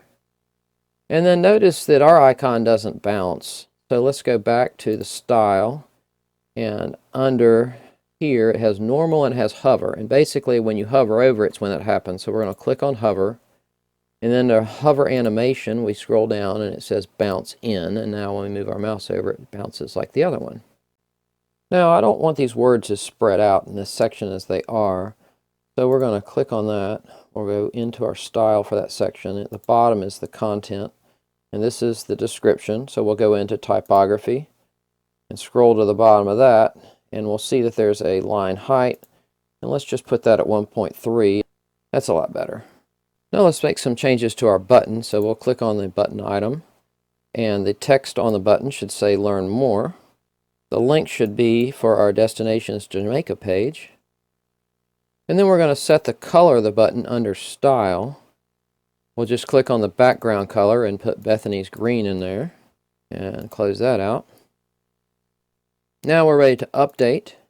And we can go back to our website and see what it looks like. So we'll click up here. And then we'll do Reload. And our call to action is ready to go. And we can make our 2 duplicates now. To make our 2 duplicates, we'll go back to our WordPress. And then we'll come over and look at or highlight this icon in the left-hand corner. That's the column icon. If we right-click it, there's an option to duplicate. If we right-click it again, there's an option to duplicate. Well, now we got to come over here and right-click and delete the 2 that were extra that we had. And right-click and delete that one. So now we have our 3 areas, and we just need to update the content on those and maybe do some magic and make that happen pretty quick. Now our content has been updated for the 2 here, and we're ready to hit Update. And go back to our WordPress website page. Hit Reload, and there we have all 3 of our call to actions. Now we want to add our wave divider at the bottom, and on Bethany's site it's that teal color. So we're going to come back over to our WordPress. We're going to select this section, because it's going to go at the bottom of this section. Then we're going to go to Style. Inside of Shape Divider, we're going to choose the bottom one. And then we're going to come inside of here and choose Waves Brush. We're going to set our color to that teal. Close that out. And we're going to set the height to 60. And now we notice that clearly there needs to be more space here. So to do that, we're going to go into Advanced. And then we're going to unlock this. And then we're just going to add a whole bunch at the bottom, let's say 70, and maybe we'll try 80, and that looks good. So we can hit Update, go back to our site, hit Reload, and the call to action section is complete. Okay, it's almost complete, but when you go across these buttons they don't light up and they don't bulge out. So let's come back to our WordPress. We'll click on a button. We got to go to Style, and we got to set the hover for those. And then the background color is going to be Bethany's yellow. We'll close out of that, and then the animation is going to be our bounce in. And now that one bounces, and then we're going to magically do the other 2 just the same. And now they all work, and we can hit Update, get back to our website, hit Reload, and we really are done now. Now we're ready to do the next section. On Bethany's website, the next section is this travel tip section, basically frequently asked questions about travel. And it uses a header, and then it has this accordion effect where you're able to put content inside of each of these items. And at the bottom, there's a button. So we want to head back to our WordPress, and we'll add a new section at the bottom. It's going to be 1 column. And now in that column, we want to first put a header. So we'll add that in there. And then we'll pick another item, which is called an accordion. We'll scroll down, and that one's right there. And then finally, we're going to put a button in there at the very bottom. And so now we have the 3 items we're going to put in there. Now we just need to add content and style them. So to start, let's just go ahead and change out our content. So we'll click on that. And the header for that will be Top 5 Travel Tips. And the first item in our accordion, if we click on the accordion, it comes up over here. First item in there, we're going to put the name here. It's going to be Make a List. And then we can scroll down here, and this is where the content's going to go. So we'll need to delete the content that's in there. And then put our own content.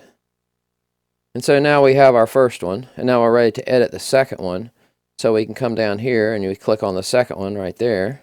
And the title for this one is that. And then we'll replace our content. And you can stretch that box so you can see exactly what you're putting in there. And now we have two of these. See, they both work. And then you can add a third item, like that.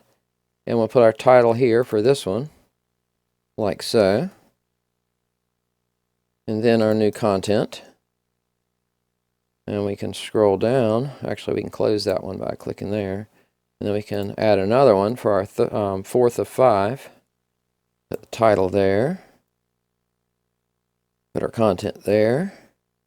Close that one down and add our last one, like that. And so now this is where the title will go. So this one will be sunscreen.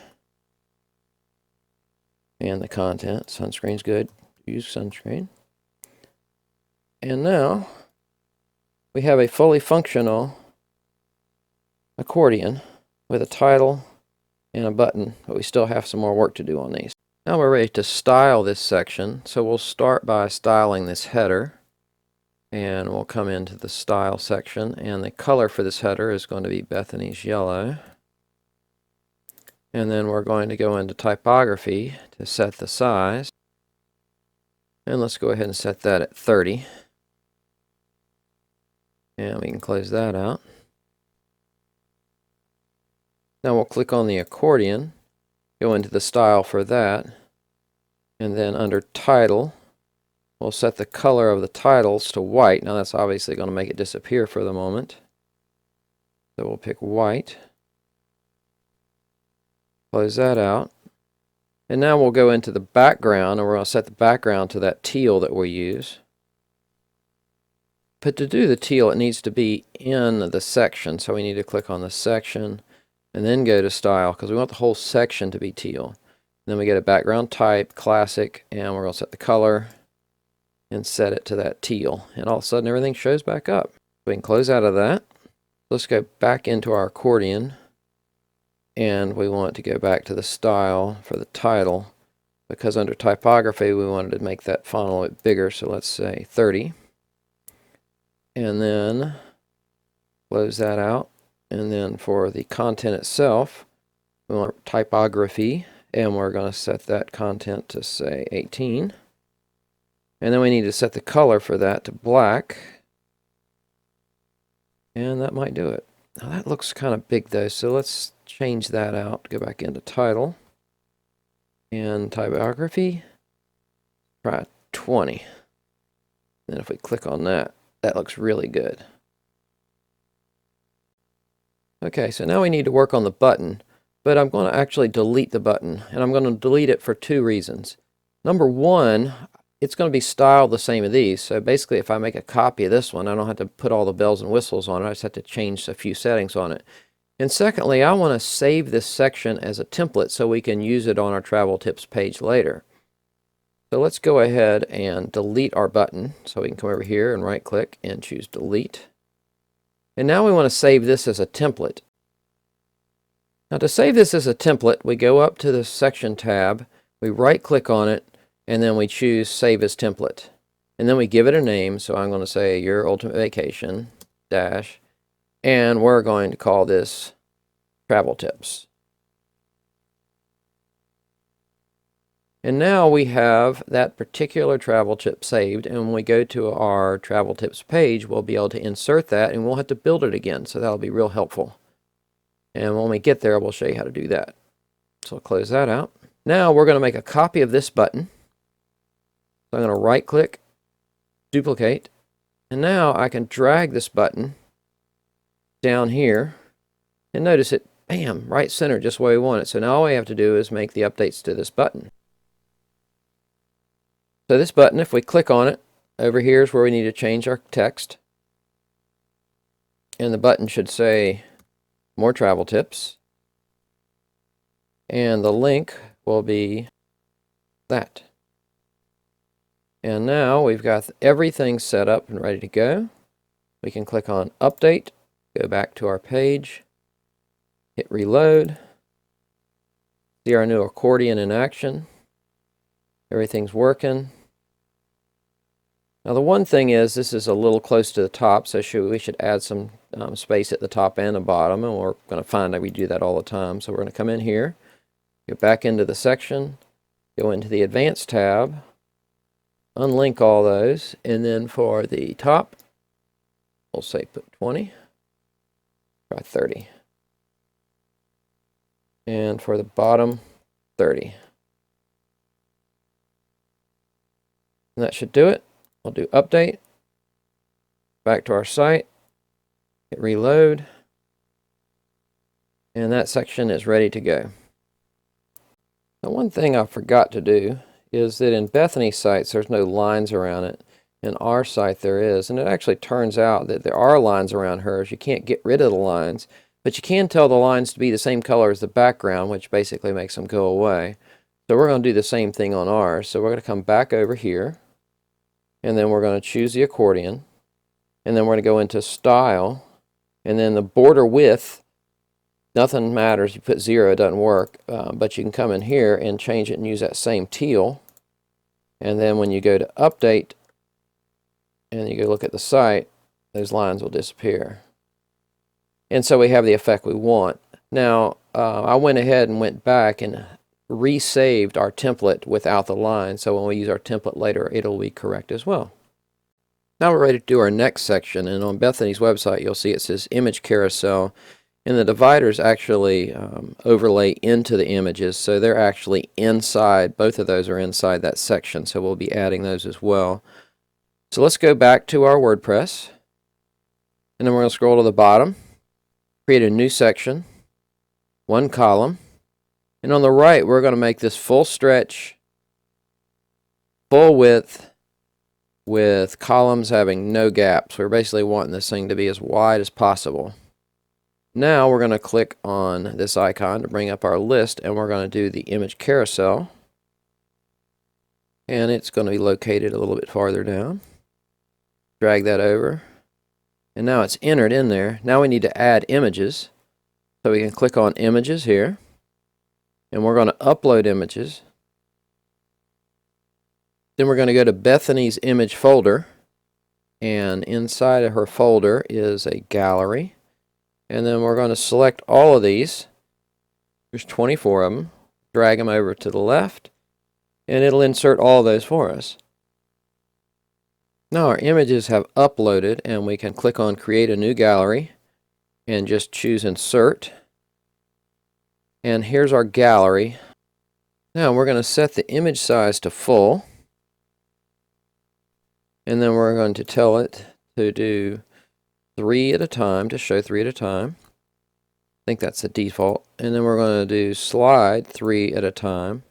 Now I like the arrows, but I don't really like the dots. So we're going to scroll down, and there's a place to modify the navigation, and we're going to choose just the arrows. Now we need to put our little dividers on the top and the bottom, and to do that we need to pick this particular section, go to style, and under shape divider we're going to do the top one first, and we're going to pick our same wave brush, and then we're going to set the color to the teal that Bethany likes, and then we'll close that out, and then we're going to set the height to 60. And it's not showing up, but the reason is we need to turn on this bring to front because the carousel is sitting on top of it. So now we can see it. And now we're going to pick the bottom. We're going to pick waves brush. We're going to pick color white and close that. We're going to pick 60, and then we're going to turn that on. And now we have a fully functioning carousel. Now it's interesting, if you come in here and try these different ones, you'll see they do lots of stuff. So don't just decide on one. You can actually go through and try a whole bunch of different things. It does neat stuff.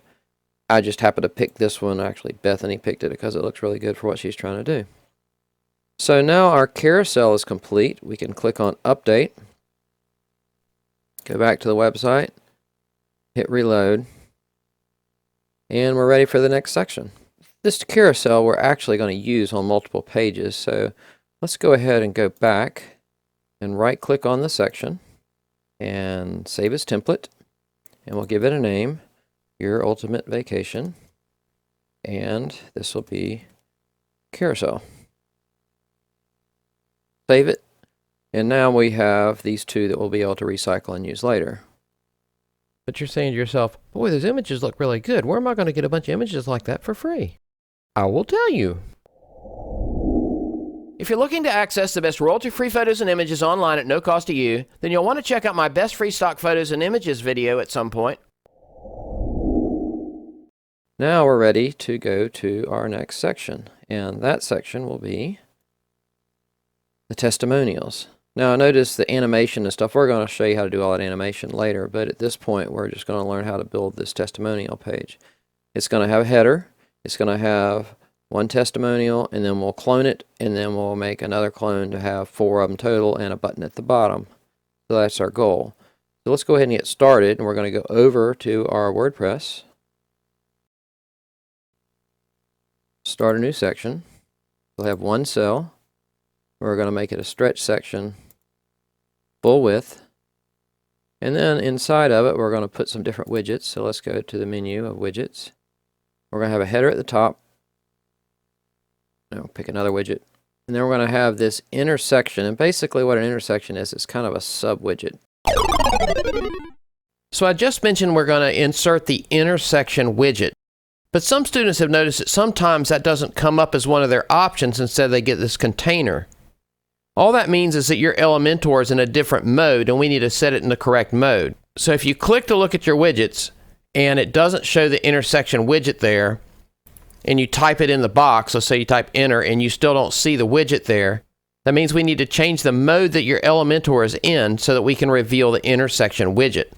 To do that, we're going to exit out of Elementor. So we'll click here, we'll choose exit, and then on the menu on the left, inside of Elementor, you're going to choose settings, and then we're going to choose the features tab. You may need to scroll down to get to that, but normally it's on the main page. And now we're going to scroll down, and what we're looking for is an option called Flexbox Container. And if you weren't seeing the inner widget, it'll either say that Flex Container is active, or it'll say default. Now what we want to do is we're going to choose for the Flex Container, we're going to choose inactive. Are you sure? Yes, deactivate. And now we'll scroll to the bottom, choose Save Changes. And now we'll go back to the page we were editing. So for this example, I was editing the About page in this site. And now when I click to get to the widgets, you'll see the intersection option is there, and you're ready to proceed. And then we're going to have this intersection, and basically what an intersection is, it's kind of a sub-widget. Basically it allows you to put 2 columns within it, and the reason why I'm using this is that when you display this on a mobile device, whatever's in this cell will nicely wrap under the one that's there, and since all these testimonials are kind of look the same, but some may be taller than others, this is going to make it look better on a mobile device. And then at the bottom we're going to need a button, so we'll come up here, and we'll right click on that, and we're going to do duplicate, and we'll drag that button down here somehow. Now we got them in order. That was tough. So next we're going to put the text that we need to have in here, which is testimonial, so we'll put that there. And then we want to go to the style right here, and we're going to set the color of this to Bethany's green. And then we're going to go to do the size of this. So we'll set the size to 40. And then Bethany had a special font she wanted to use. I'm not even going to begin to try to pronounce that. And we're going to use a weight of 300. Close that out. Go back to content. We'll center it. Now we need another widget. We're going to scroll down. We want an image box. Drag it in there. And notice that our image is at the top right now. We want our image to the left, just like that.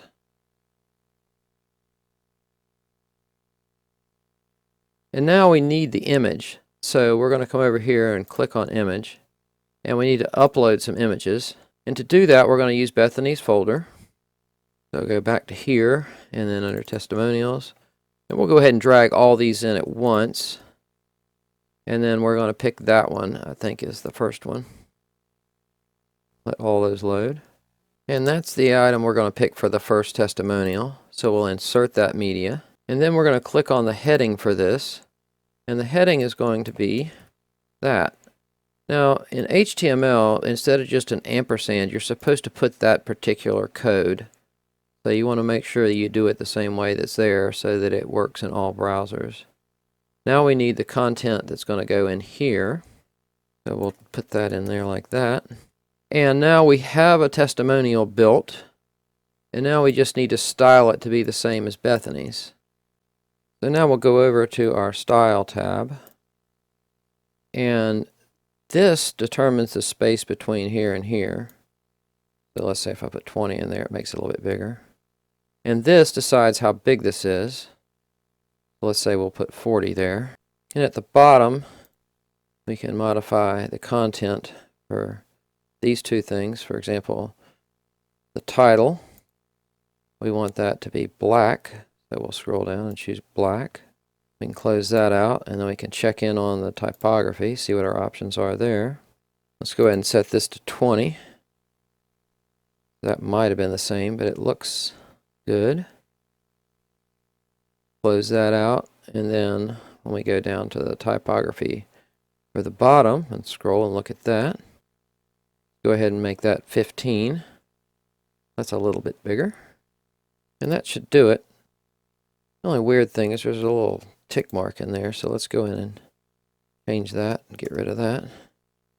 Now we have one testimonial that's completed. Now to build the second one, we just right click and choose duplicate, and then we can drag that one by that little handle there over here. And now we can right click on this section, this intersection, and duplicate, and now we have the 4 that we need. And then finally we need to update this button to do exactly what we need it to do. So it's going to say more testimonials, and the link is going to be testimonials. So our testimonial section is complete, except that we need to change the content on these other 3. And we're going to go ahead and use some magic again to change those all at once. And now all of our testimonials are updated. And we're going to have a testimonials page. So again, we want to make ourselves a template. So we're going to right click there, save as a template, name our template, Your Ultimate Vacation, Testimonials, hit save. And now we have 3 templates to use later on. We'll close that. We'll hit update, go back to our site, hit reload, and the testimonial is there.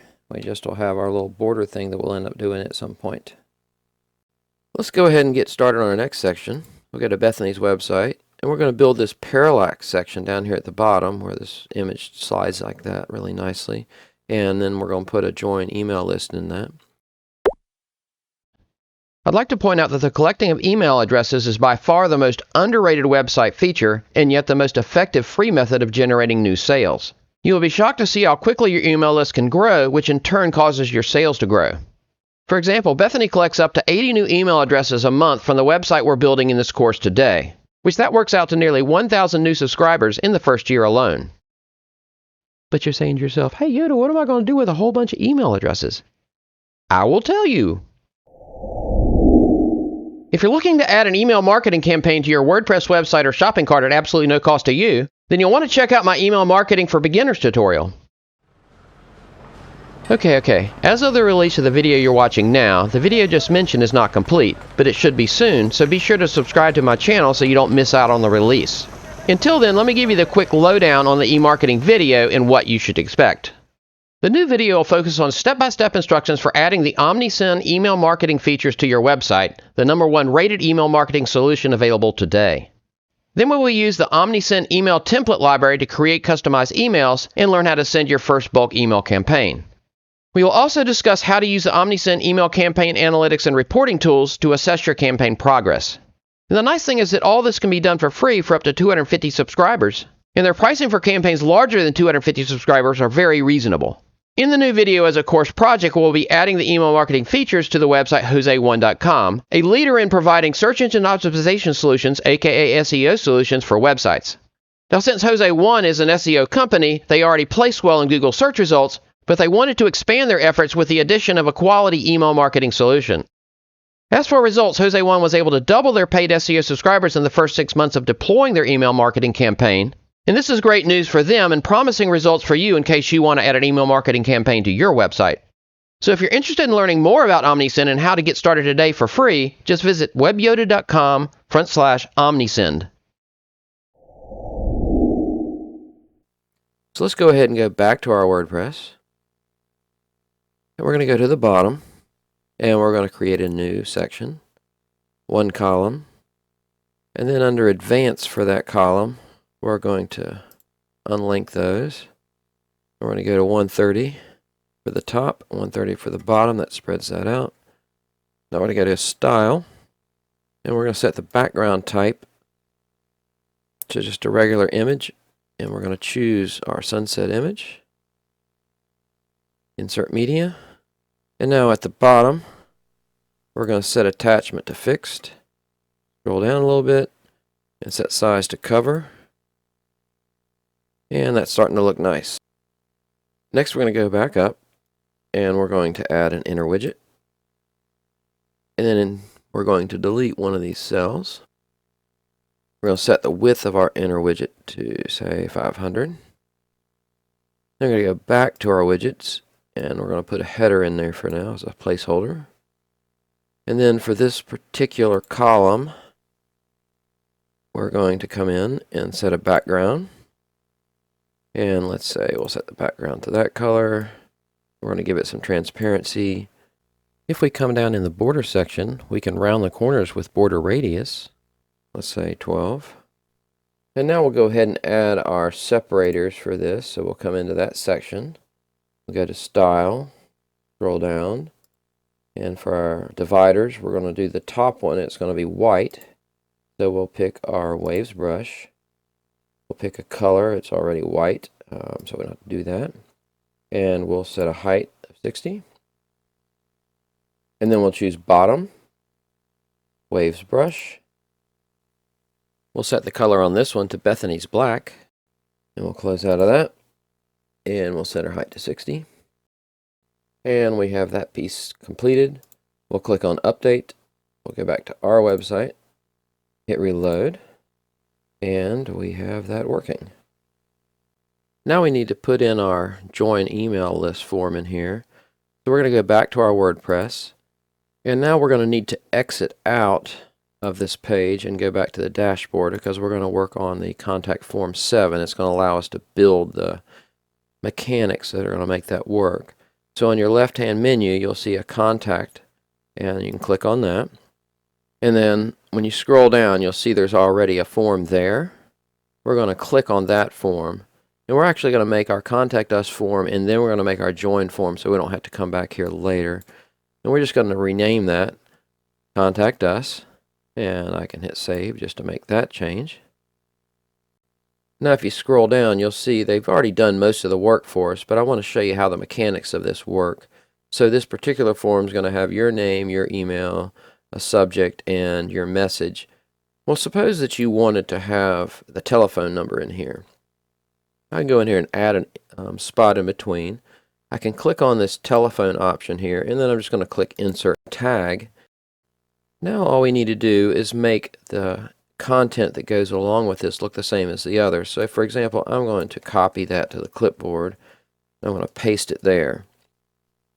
Now if I take the telephone tag, and I copy that, I can just paste it where the one on this one was. And so now we effectively have the telephone number that's going to be in the form itself.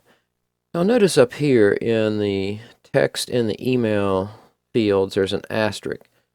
That asterisk tells it to be a required field. So if we want the telephone field to be required, which we do in this case, we'll put an asterisk there, and now that will be required. Now for the label, we'll just simply rename it to your phone. You can make it whatever you want. And notice that it says required here, but that's just text. We actually had to put the little bitty asterisk there to make it required. We're just saying, tell the person that's going to use the form that this is going to be a required field. Now obviously this is just one example. We added phone, but you could add any of these other things with the text area, drop downs, checkboxes, radio buttons, and it'll do all the mechanics for you. You just be instructing on what you want it to do. At this point we want to hit save, and that will tell the system that we have this new field in there. And then we're going to go into the Mail tab and make some adjustments in here. Now the first thing we're going to do is set the to. The to field is where do you want the email to go to. By default it's the admin you set up for your WordPress environment, but we want in this case to go to comments@yourultimatevacation.com. You can make this go to any email you want, so you can make it to go to your personal email if you chose as well. Next we're going to make an adjustment to the from field, meaning who did the email come from, and we're going to put no reply at yourultimatevacation.com. Now obviously that's not who it's really coming from, but that keeps the server happy. Who it's really coming from is under these additional headings that they already put there for you, where it says your-email, and if you look back at the form, that's the email they've submitted. So in reality it's going to work the way we want, and we're going to keep the server happy by setting that. Finally, we want to scroll down to the body of the message, and currently in the body of the message it does not have the phone number we added on the form itself. So we can come up here and we can highlight this. That is our field for our telephone. And then inside of our form, at the bottom, we can make some space, and we can put phone, and then we can add our tag. And now it'll add that field when we receive an email. So we can come back up here, hit save, and now our contact form is complete. Next we want to make our join our email form, and to do that we're going to click on contact on the left again.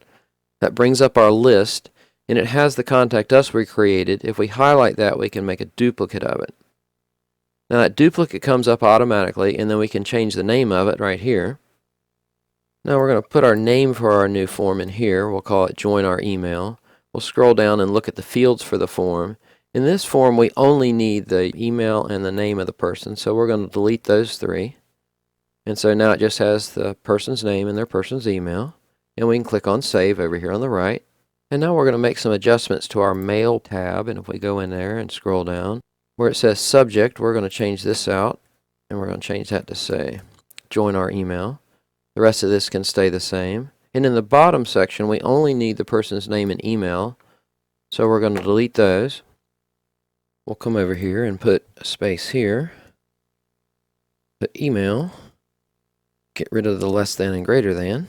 Now we'll just be receiving their name and email. Scroll back up, hit save, and now both of our forms, our join email form and our contact form, are ready to be inserted into Elementor.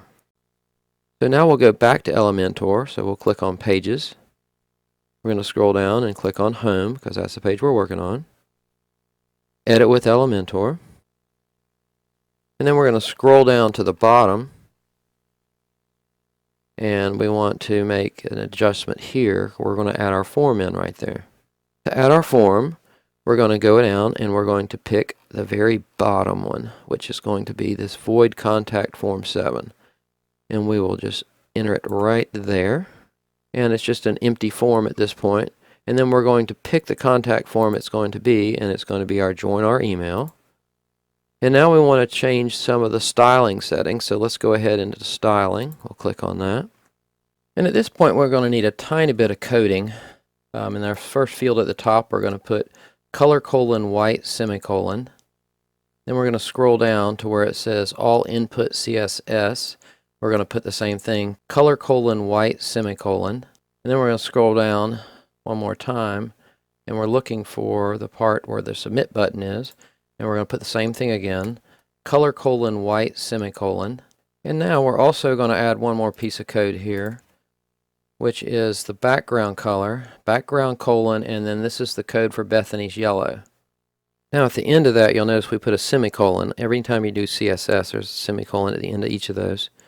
And that particular piece of code made this yellow button, and it made the text on it white. And then the two that we added up here, the second one we added, changed the code that's inside of these boxes so that it shows up white. And then the very top one at the top was doing your name and your email. So that's what that did. So at this point, what we're going to do is we're going to click on this column that's inside of here. And then we're going to go to Style. We'll scroll all the way to the bottom, go to Typography, and then hit Center, and that allowed us to center these different things here to make that look nice. Now we want to change the header up here to be what it's supposed to say. So we're going to come back over here, and in this box we'll put Join Our Email. And now we'll go into Style, Typography. We're going to set the size, let's say 28, and we'll make the color, we'll say white, and that should do it. So we can now hit Update and go back to our website and hit Reload. And now our site has a fully functional Join Email form. So we're ready to do the next section, which is going to be the footer. Let's head back over to Bethany's website, and we're going to look at the footer. We're going to have a picture of her as our guide. We're going to have a Follow Us section. We're going to have a Contact Info section, and then we're going to have Navigational section. Let's go see how to add those. And first, let's go back to our WordPress so we can get started. To edit the footer, we need to exit back to the dashboard. So we're going to click the hamburger icon and choose Exit to Dashboard. Now on the left-hand side, we're going to choose Appearance, and then we're going to choose Widgets. And you'll notice over here there's 4 sections. Here's the footer 1, footer 2, footer 3, footer 4, and those relate to 1, 2, 3, 4. Now for footer 1, we're going to put a picture of Bethany. So let's scroll down and find the image widget. We click on that, and then you want to choose footer 1, Add Widget. Now we can put a title, Your Vacation Guide. We'll pick a picture, and we'll use the one we already have for her right here. Add to Widget. And for a link, we're going to put a link to what will be the About Us page. We'll hit Save, and come back over here, and reload. And we have our first section. So let's go back over here and get ready to do section 2. And for footer 2, we're going to use the social icon, so we'll scroll up and find that widget. Choose footer 2, add widget, and then we're going to use all the defaults, but we're going to be adding in her social media right here. And we used a little magic to make that happen real quick. Now we can scroll down and click Save. Go back to our page, hit Reload. And now we have a fully functional Follow Us section with all of our social media. We're ready for the next section. Come back over here. And for footer 3, we need to scroll to the top. We're going to choose the Contact Info option. And we'll pick footer 3. Add widget.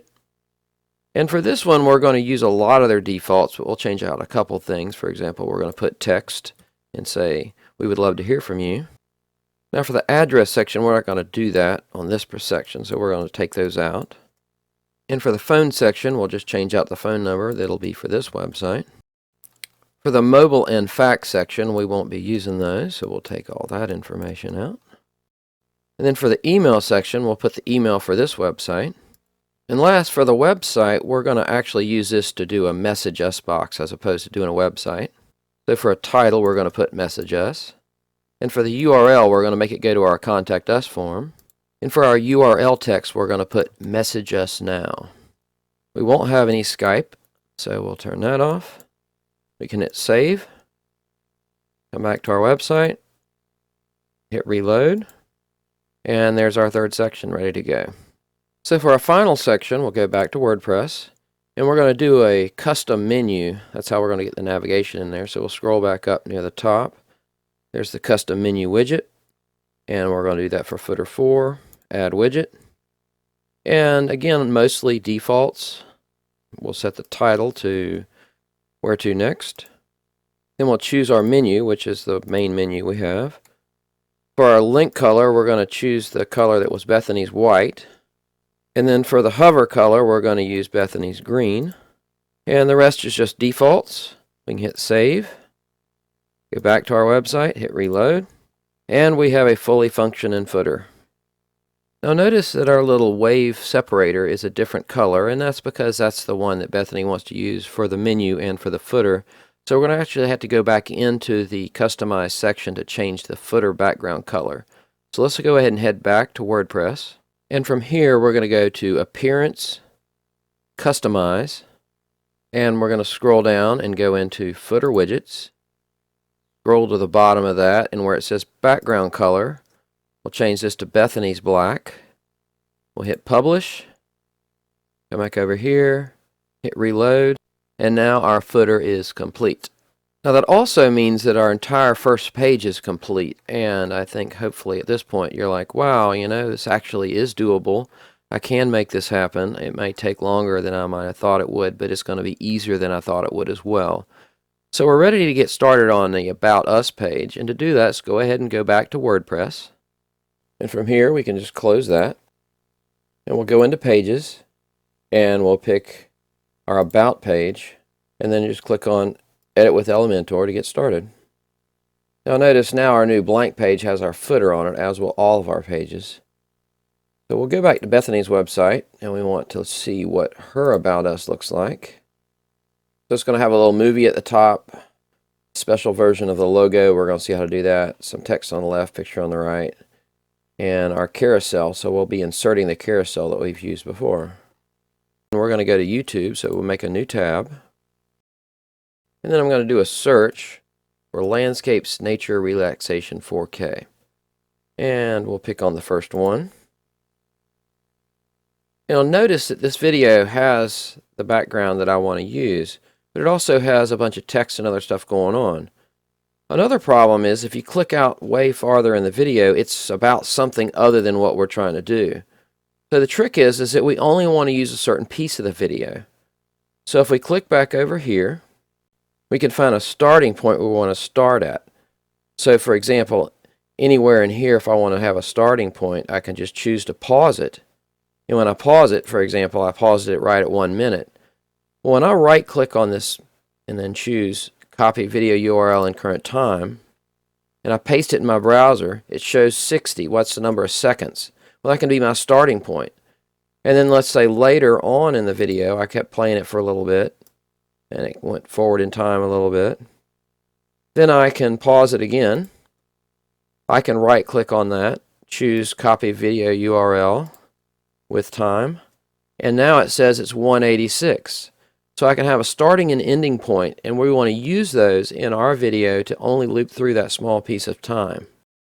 Copy that URL to our clipboard and go back to Elementor, and we're ready to add in that background at the top of this new page. So we're going to click on there. We're going to choose a single section. We'll go to Style, and we're going to do Video, and we're going to paste the video name in there. And then I'm going to give it the starting and ending point in seconds. So 60 to start with. And I chose 130 seconds for my ending point. And you can see the little video playing in here. We're going to give it some space. We'll unlink that. At the top we'll put 30. And at the bottom we'll put 60 because we know we're going to do our wave divider. Go into Style first and then scroll down and choose Shape Divider. We'll go to the bottom. And then we'll pick our wave. And then we'll set our color to Bethany's green. Set our height to 60. And now we've got this section getting close to what we want it to be. So now we're going to go ahead and choose, put another widget in by clicking that icon. We'll put a header in here. This should say About. Now we can go into Style to style that. And let's tell it to be white. We'll use that fancy font that Bethany used before. Let's say we'll set the size to 40. And then we'll close out of that. And let's get a little shadow. So we'll just go in and give it a black as a color and ramp that up, and you can see a little shadow behind it. Now we'll go over to the Content tab. We'll center it. And now we're going to add an extra column. So we're going to right click on this column and add a column. Now just between these, you can grab on the middle and shrink it like that. And now all of a sudden it's starting to be where we want it to be at. Now for this particular column, we're going to add a background to it. So we'll come in here, choose that. And we're going to use our logo that we used earlier. We'll insert that. And we need to choose Center, Center, and we'll set the size to cover. and it's starting to look like the logo we want. Let's click on the text again. We're going to go into Advanced, and we'll give it 20 at the top and 20 at the bottom. And now we have our logo at the top. Go ahead and go down to the bottom and click Update. Now we can go back to our website and hit Reload. And our header shows up and we're ready to add the next section. So let's go ahead and go back to Elementor. We're going to add a section. This is going to have 2 columns. The right column is going to have a picture, the left column is going to have text. Let's go ahead and set the background color for that section while we're here. So we'll pick color. I'll use Bethany's green again. And now we need to pick a picture for the right hand side, so we'll go up here to choose so we can drag in the image widget. We'll choose the Upload File option. We'll go back to Bethany's images. And inside the images, we'll find the image we're looking for, and it'll be this one. We'll drag that over, and that loaded. And we can click Insert Media. And now we want to put some text on this side, so we're going to go back to Widgets. And we're going to choose Text Editor. And we want to put the content in here that goes there. So we will replace it with the right content. Choose a Style tab. Go into here. Color white. Close that. Let's make the font a little bit bigger. And we can scroll down. And that section is complete. We can hit Update. Go back to our page. Hit Reload. And we can see that's been added, and we just need to add the carousel at the bottom now. So let's go back to Elementor.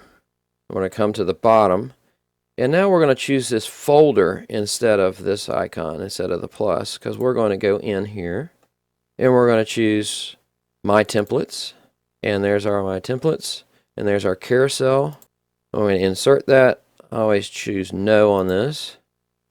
And it inserts our carousel. Now notice that it's got the wrong color at the top.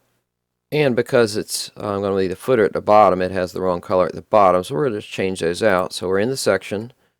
And we'll go in here. Shape divider. Change the top color to that. We'll go into bottom. And we'll change the bottom color to match the footer color, which is the Bethany black. And we can exit out of that.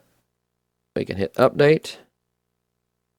We can go back to our website and hit Reload, and the About Us page is done just like that. Now we're ready to go to the next page, so we're going to go back to Elementor, and then we go to the icon up here, exit to Dashboard, and now we need to go back to Pages and pick our next page. So we'll scroll down, pick Destinations Jamaica as our next page to edit. Click on Edit with Elementor. And now we can start on the Destination Jamaica page. And the first thing we'll do is make a column. One column in that section. We're going to stretch it full width. And now let's set the background. And we're going to use an image, so we'll pick Classic. And we're going to need to load an image from here, so we need to go to Bethany's folder. So we'll go to back up here, Destination Jamaica. And then over here we needed to do the upload folder. Now we can just drag this over. Now that's added. We can insert media and it shows at the top. We're going to set attachment to fixed, size to contained. And now we're going to put some content in here. So we'll go back up here and let's just drag this widget in there 3 times. So the first one will be destination, so we'll put that in there.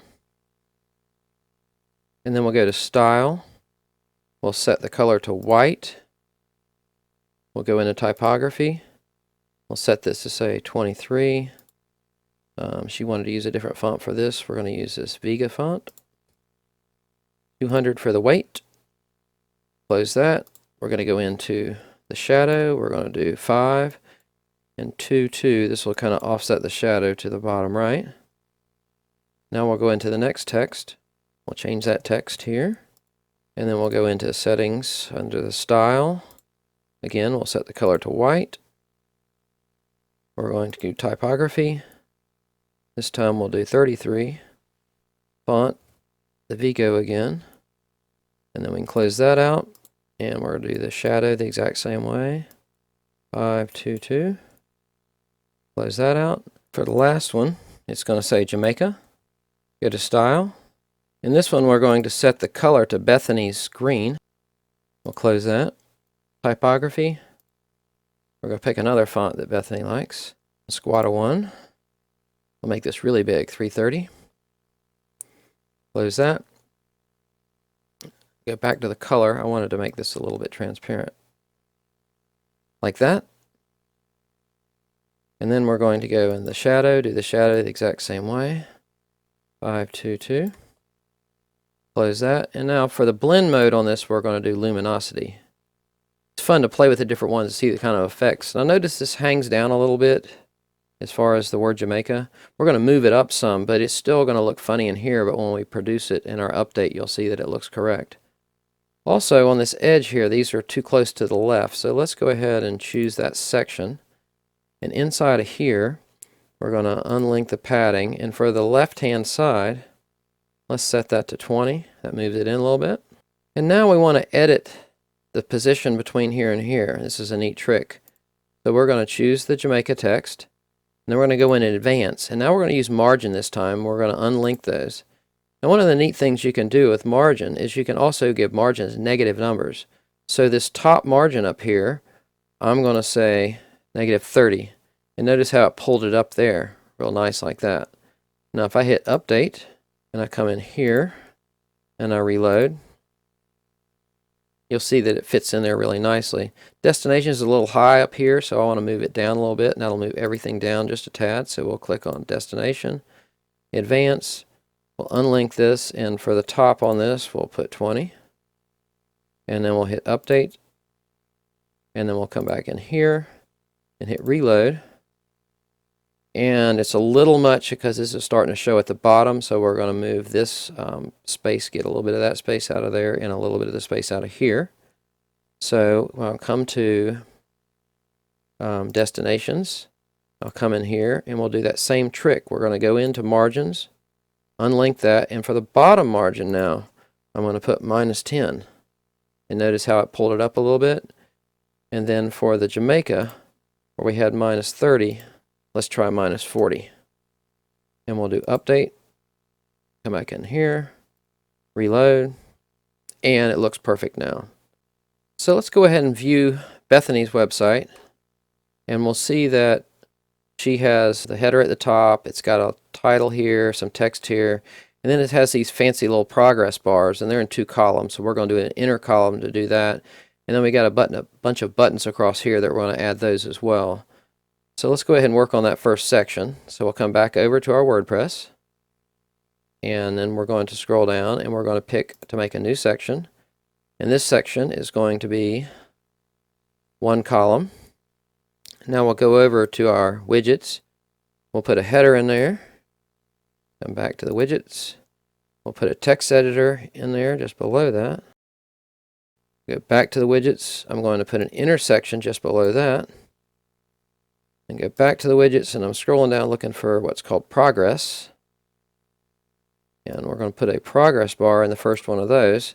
And then once we build it, we'll make a bunch of copies, and we'll copy them to either side. So we'll start by adding some style to the text header. We'll go to the content and choose center. And we'll set that to say introduction. And then we're going to go to style it. We're going to set the color to be Bethany's teal, and then we're going to set the typography to the fancy font that Bethany likes, size of 50, close that out. Now we'll edit this text, paste in our content, go to style, and come into typography. We'll use default font, but make it bigger, and we're going to use black here. And now we're ready to edit our progress bar. So we'll click on that. And the top here is what goes right there. So we'll change that to say accommodations. Then this sets the percentage of the bar. We'll say 80. And the inner text inside the bar is that text right there. Now we've got one of them completed. We're just going to make duplicates of these to make all 6, and then we can change the content for those. So basically, I can come here, duplicate, duplicate, duplicate, drag one of those over here, duplicate, duplicate. Now while I'm thinking about it, this text is a little too high up, so we're going to click on that text, go to Advanced, unhook those, and then on the top of that, let's make that 30. That brings it down so that looks a lot better. Okay, so now we have these that need new content, and we'll go ahead and use some magic to do that. So the progress bars are complete, but in Bethany's site, she didn't have the percentages on here because these really aren't percentages. Those are kind of just approval ratings. And so really we want to go back and change that. And so what we need to do is click on each one of these.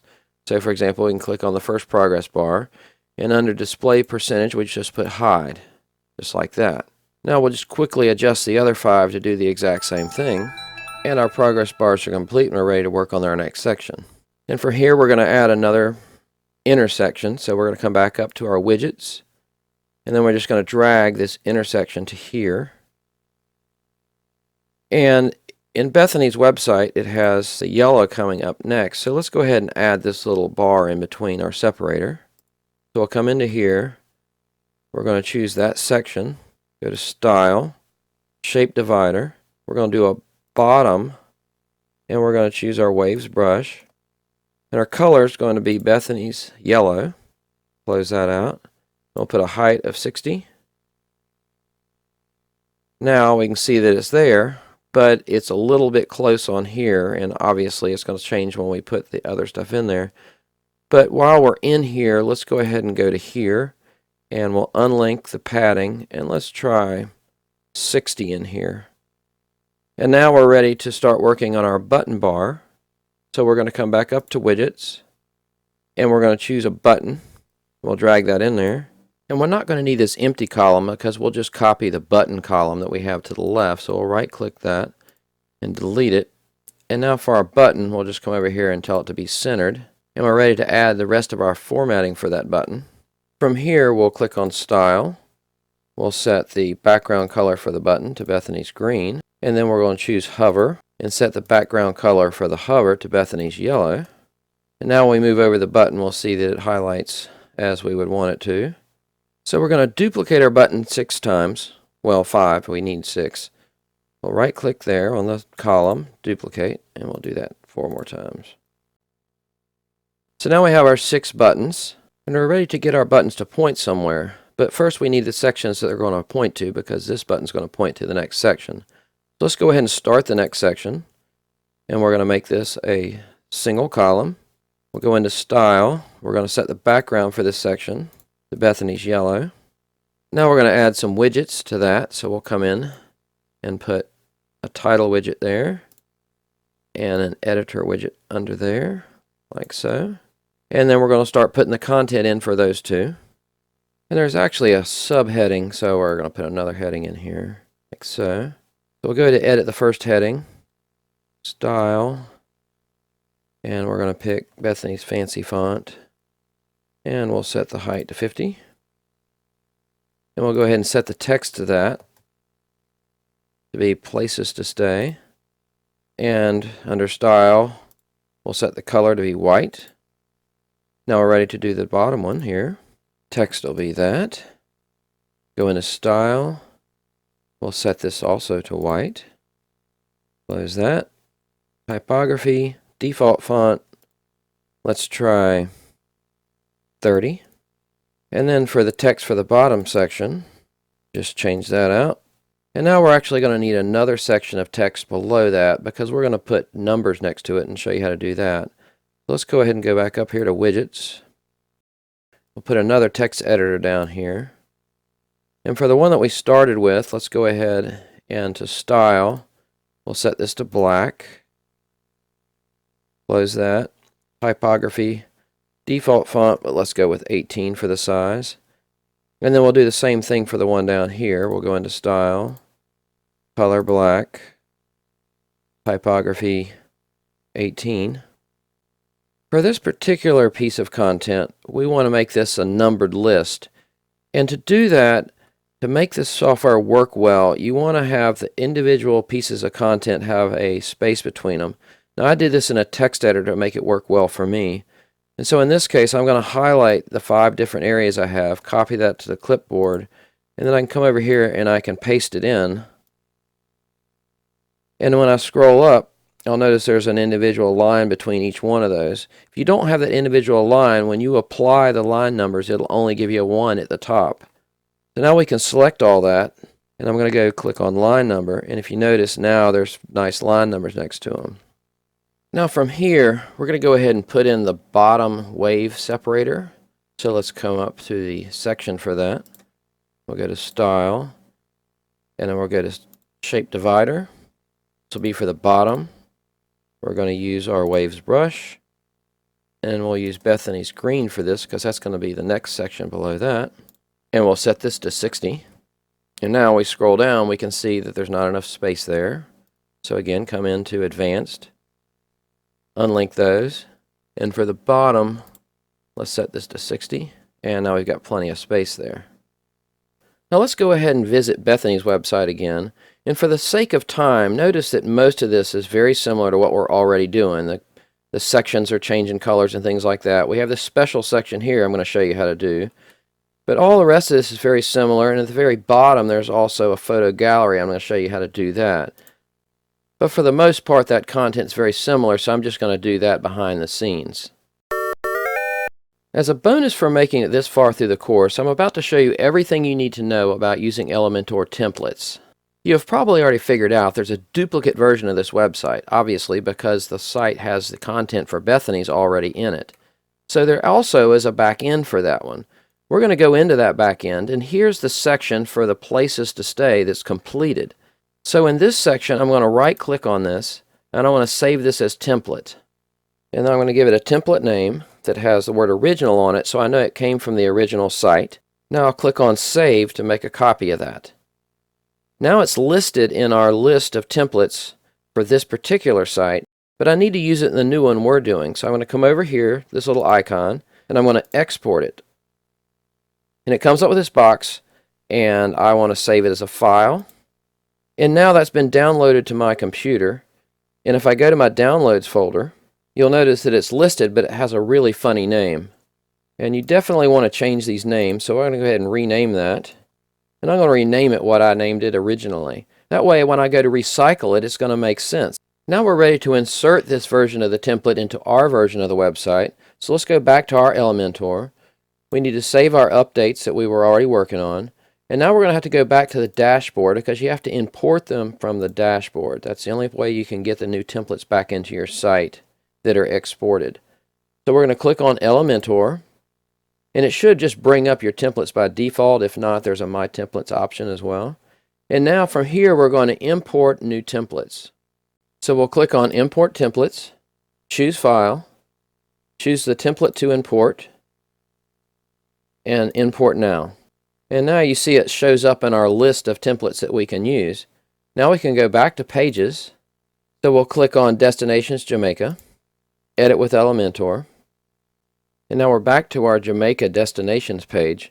And before we can insert the new piece, we need to come down here and remove the old section that we had. So we'll remove that section. And now we're going to go to our folder here. And inside the folder, we'll be able to get to My Templates. Now before we insert our template, I want to tell you about blocks and pages. Blocks are basically sections that you can add into your website project.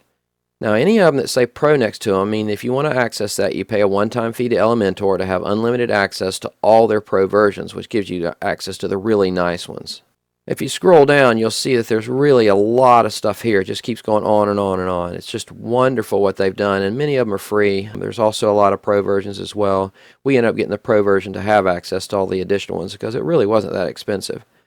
Now under Pages, these are entire pages that are complete. So if you wanted to have an entire page that was done and used it a certain way, you could go in here and just click on it. And again, the ones that don't say Pro are free, and the ones that say Pro, you paid a one-time small fee to them, and you get access to all those unlimited. And then under My Templates are the ones that we've created or we've imported or we've saved.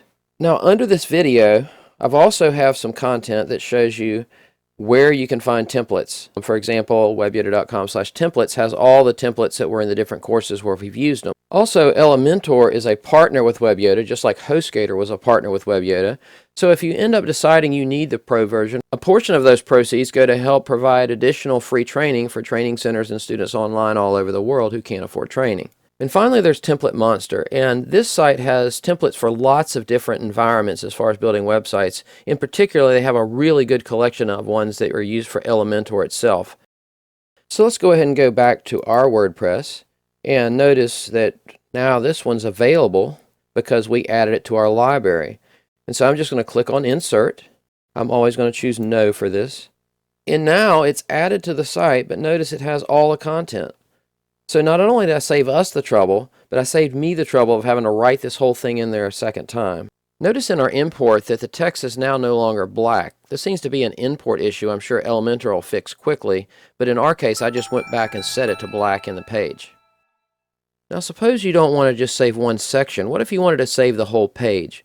Well, the way you do that is down here. If you click on that little arrow, there's an option to save as template, and that would save the entire page as a template, and that allows you to import entire pages as templates.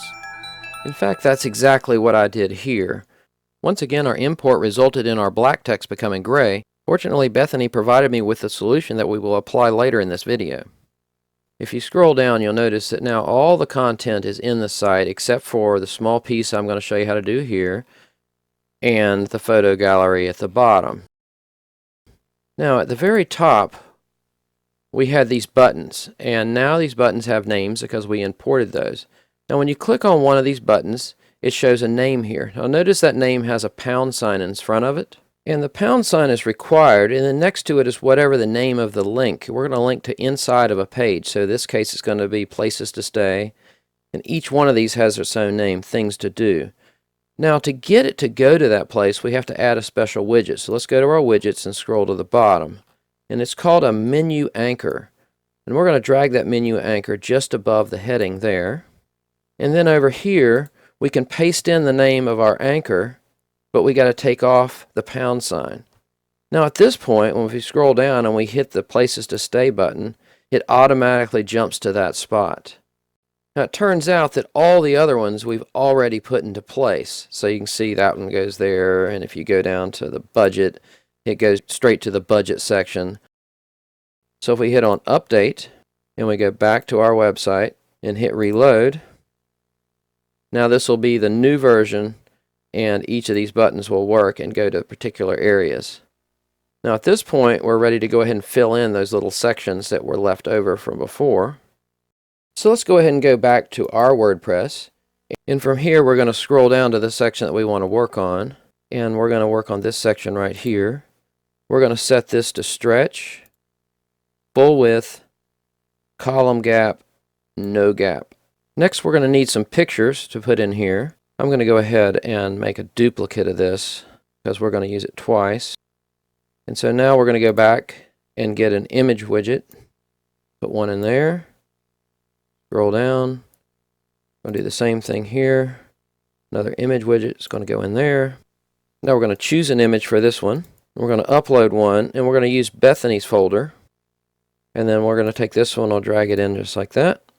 Insert media. And now we're going to come over here and do this one. Same thing, we're going to add another file. And this time we're going to add that one. Insert media. And now we just need to put the content in these two fields. And those are going to be the text editor widget. So we'll grab one of those for each one of those sections. We can go ahead and style these. We can set the color to white. We'll close that. Typography. We'll put 18 as the font size. And we'll do the same thing over here. Style, color, white. Close, typography, 18. Now each one of these is also going to have a little header on it. So we'll go ahead and pick a header and drag one of those on each side. Now we can style the headers. So we'll go into Style. I'm going to set the color to white. And to do the other one the same way. Style, set the color to white. And we'll use the rest of the defaults. And now we just need to change out this content for these two sections. Now the content is now updated. We can hit update here, go back to our website, hit reload, and now we have that section complete, except look at this. These are really close on this one, and this one's not really close. This is that column, and we're just going to put 12 on here. I did it on that one. I forgot to do it on this one. We'll do update, come back over, reload, and now it fits there just fine. And we're ready to fill in our photo gallery. Let's go back to our WordPress. We'll scroll to the bottom. We're going to put a photo gallery right here, a bunch of images. So go to Widgets, scrolling down looking for Image Gallery, drag that in. Now we want to add some images to it. So we're going to click on Add Images. We're going to go back to Bethany's folder. And then we're going to select all the images that we want to be in the gallery. Drag them over and let those load. Now those are loaded, we can click Create New Gallery. Now we'll click Insert Gallery. And we're just going to change our image size to 300 by 300. And that looks really nice and pretty. But if you wanted spacing between them, you can go to Style, Spacing, Custom, and then put however much spacing you want. Now I can do Update. Go back to our page, hit Reload.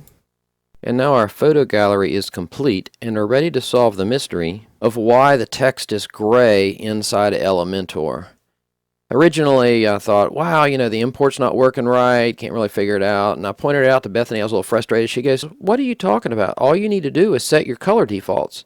And I was like, color defaults? Well, that makes a lot of sense. So basically, we go back to our dashboard, and when you scroll up, here's this gray text. Well, she had her default color set. Now, if we come to this icon over here, we can go into default colors, choose text, hit black, hit apply, and all of a sudden it's exactly the way it's supposed to be. So we'll go back to our page, we'll hit refresh, and everything's right now.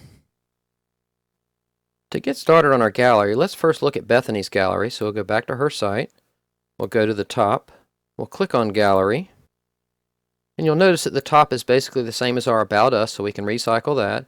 And we're going to enter another image gallery just like we had in the last one, but we're not going to put any spaces in between them. So let's go back to our WordPress.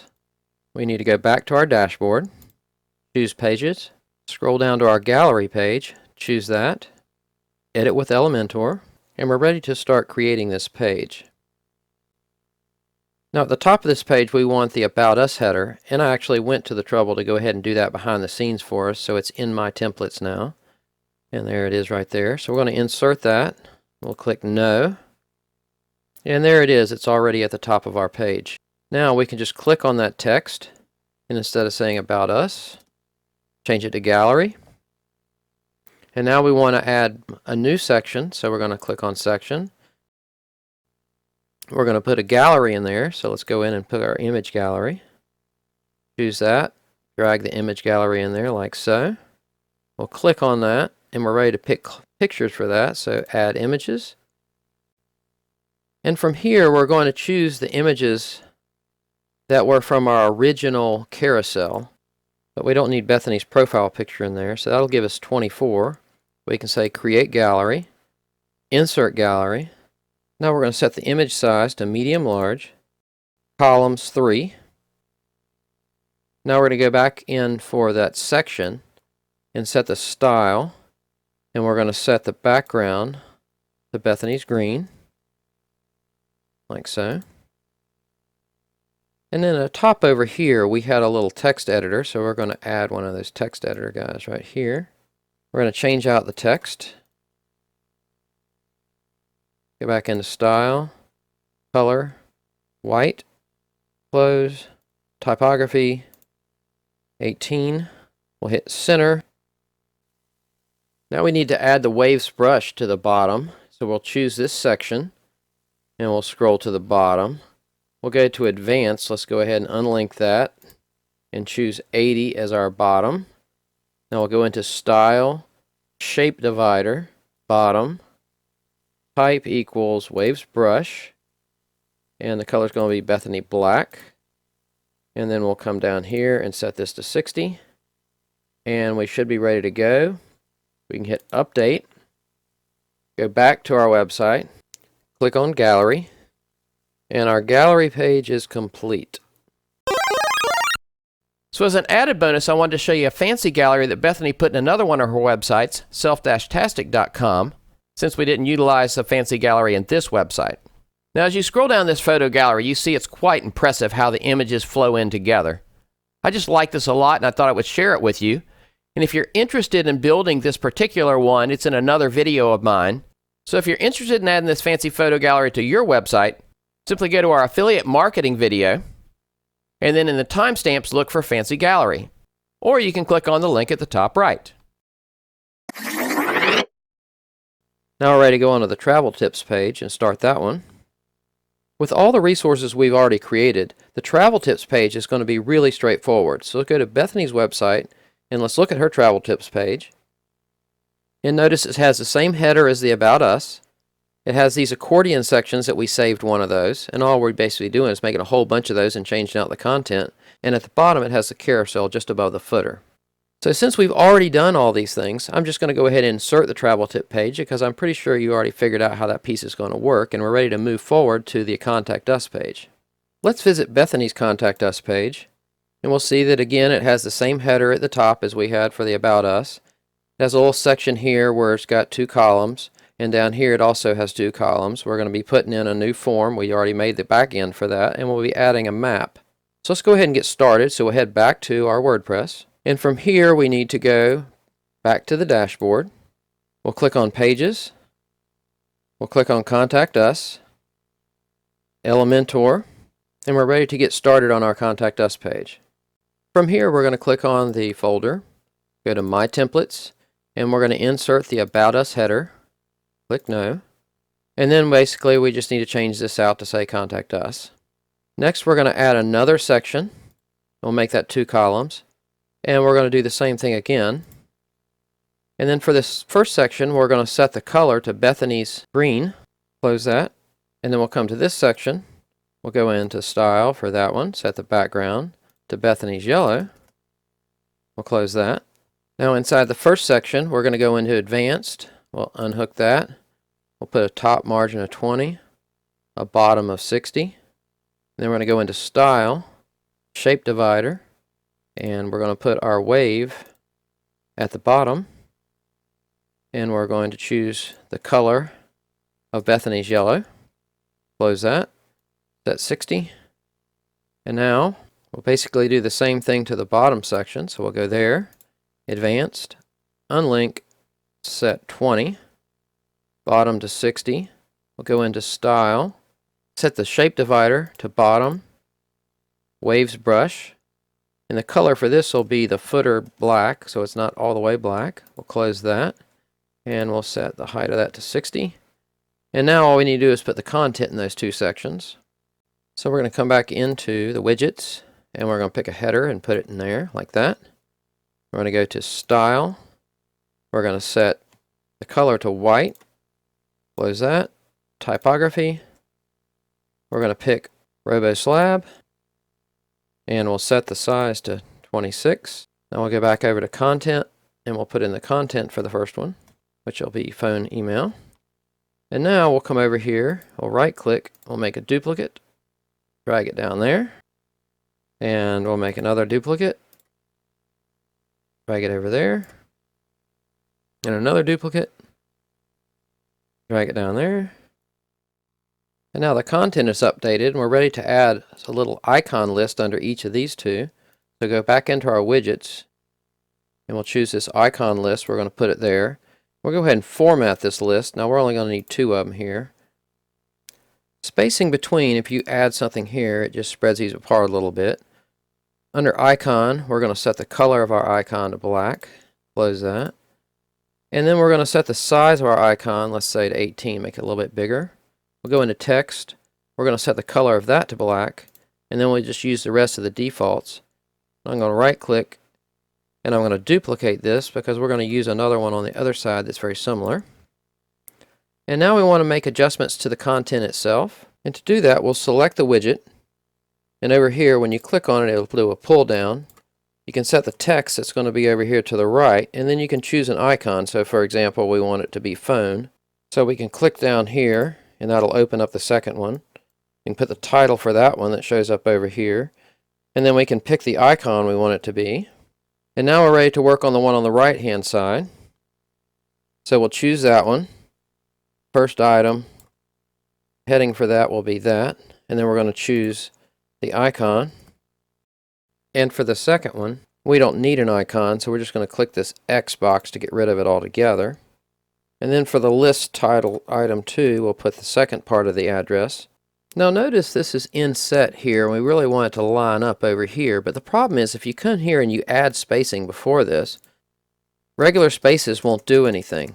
So we have to use a different trick to make it work. And what we're going to do is we're going to come over here, right click, and we're going to make a duplicate. And then in the first one, we're going to delete the second line. And in the second one, we're going to delete the first line. And now in the second one, we can come up to advanced, and we can unlink this and let's say pick 23, and that'll line up. And then we just have to adjust the spacing between these two. And we can move that up using our little trick here. So on the top, let's try -15. And that looks about right. Now we're ready to add our message box. So we'll go back to our widgets, and at the very bottom is our void contact form 7. We'll add that in right there. And then we'll come up and choose our contact us form. And we're ready to do some styling on that. So we'll click on styling. In our first box, we're going to put color black, and that changes the color of that text. In our all input CSS box, we're going to put this, which is going to change this box to white and allow black text inside of it. And then in the text area CSS, we're going to put the same thing, which will allow that box to be white and allow black text inside of it. And everything else should be fine. So for our final section, we need to add a map. So we're going to go back to our widgets, choose Google Maps, drag that over there like that. And then over here, we paste in whatever the address is. I'm going to leave the zoom at the default. And then we're going to set a height, and this height is going to be based on how tall we need it to be to fill that window. And once you get it exactly right, you're ready to hit Update. We'll go back to the site, hit Contact Us, and now we have a fully functional Contact Us page that's ready to go. So at this point, our website's pretty much complete, but if you look at Bethany's website on the home page, there was some animation that we want to show you how to do as well. So we'll click on the home button. And now when we scroll down, notice how this content kind of scrolls in like that. And then we come down and that swooshes in and that swooshes in. We're going to look real quick at how we do that. And then after that, we're going to look at how to get this text to come in like that. So let's go ahead and head back to our WordPress. And we're going to add animation to our home page. We need to go back to the dashboard. Go to Pages. Scroll down. Choose Home, Edit with Elementor, scroll down, and we want to animate this first section. Content animation is one of those super complicated looking things that's super easy to do. So for example, to add animation to this section, we're going to click on Bethany. We'll go to Advanced, and there's Entrance Animation. From here, we can do the pull down, and we can say Zoom in. And we can pick the header here, Advanced, Entrance Animation. So let's do Fade Down. We can choose the next header, Advanced, Animation, Fade from the left, and then this piece of content here, Advanced, Animation. We'll do Zoom in again. Now this is complete for that section. Hit Update.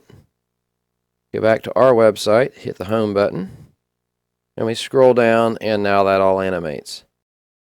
Now scroll down to the next section, and we're going to apply animation to the columns. It works the same way.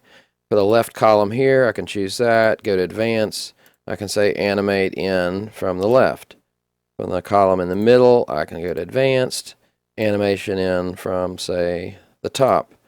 I can choose the third one, Advanced, Animation from the right. Now we can click on Update and go back to our site. Scroll down and watch as that animates in, and we scroll down to the next section and that animates in. And I went ahead and applied the animation to the rest of the sections. Let's go back to Bethany's site to look at the final animation effect we want to be able to accomplish. So we're going to click on Home Page.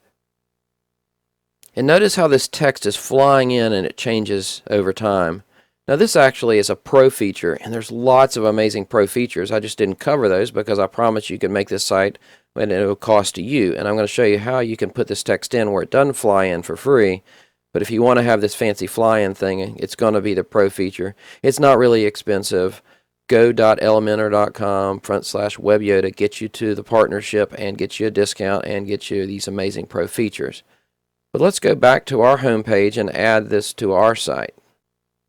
And from here we can scroll to the top, and let's do the free version first. If we click in here, we can choose the header, we can drag it in there, you can put whatever text you want, you can center it, you can go in and style it. We'll say we want it to be white, and let's say we want it to be the permanent marker font, and then we'll make this, let's say, 70.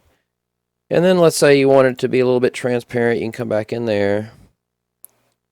And so now you have a version of this that is free. Now if you want to animate this, we got to do it a different way, so we're going to have to delete that one. We're going to click on our widgets icon again. And I've added the Pro version down here so that we can have access to this animated headline, and I'm just going to drag that in right there. But let's see what that animated headline looks like. And I want you to just see a short piece about what you can do with just this. Look, it's an underline thing going on here. Make this text come in like this. Make this text rotate like this. Make this text highlight like this. So all of these things is just one particular pro feature, and this particular one's the one we're going to use. Let's edit our animated header, so we'll click on it and choose it. For style, we're going to pick rotating. For animation, we'll choose drop in, and we'll put some text in, and each of these lines are going to rotate through over here. Now notice the before text, that shows up here, the after would show up after it. But if you don't give it any at all, then it's just going to rotate the text that's being animated. Now we can go to Style, and we can set typography, and let's set this to 80. We'll come back out of that, and then we're going to set it specifically for the animated. We'll come in here, we'll set it to white, and we'll make it a little bit transparent. We'll close that. We'll come into typography down here. We'll choose the font permanent marker. And now we have this text rotating, but notice it's shifted to the right. Now if we update that, and we go back to our website, and reload, and scroll up, you'll notice that it's not shifted to the right, so it worked the way we wanted it to. Now let's go back to Elementor. Now notice as these lines of text come in, there's no delay in between each line of text. If you want a delay, you come back to Content and just put an extra space between each of the lines of text. So basically it's displaying empty text in every other space. So we can hit Update, go back to our site, hit Reload, and now we have that extra space in between. Now the last thing we want to do is to make this look perfect in all browsers and all mobile devices and all tablets and things like that. For the most part, the responsive aspects of the website will be handled by the Elementor environment as well as the theme we installed, but there may be a few exceptions where we want to take control. Let's go back to our website and see a few examples. At the very bottom down here, you can choose this icon and it'll choose to see the different website options. So we're going to look at it in mobile mode. Now notice this text that's scrolling in the top really may not look good on a device that's mobile. So we can choose that particular item, go to Advanced, and at the very bottom of that there's a responsive choice. And we can tell it just to hide that particular item. And you can hide any items you want. Another particular thing you may want to be able to do is if you scroll down, let's say you don't like how close this text is on the left and the right. Well, I can come in here, select that particular section, go to Advanced, and then I can say I want the left to be 20 and the right to be 20. And now that's spaced it. Now notice that's only on the mobile device. And that's what it looked like on a tablet, and that's what it looks like on our main computer. So that gives us complete flexibility. Now that was just a small sample of the type minor adjustments you can make to ensure your site is mobile friendly and other device friendly. But feel free to use those exact same techniques throughout your entire website to get everything looking perfect on every possible device.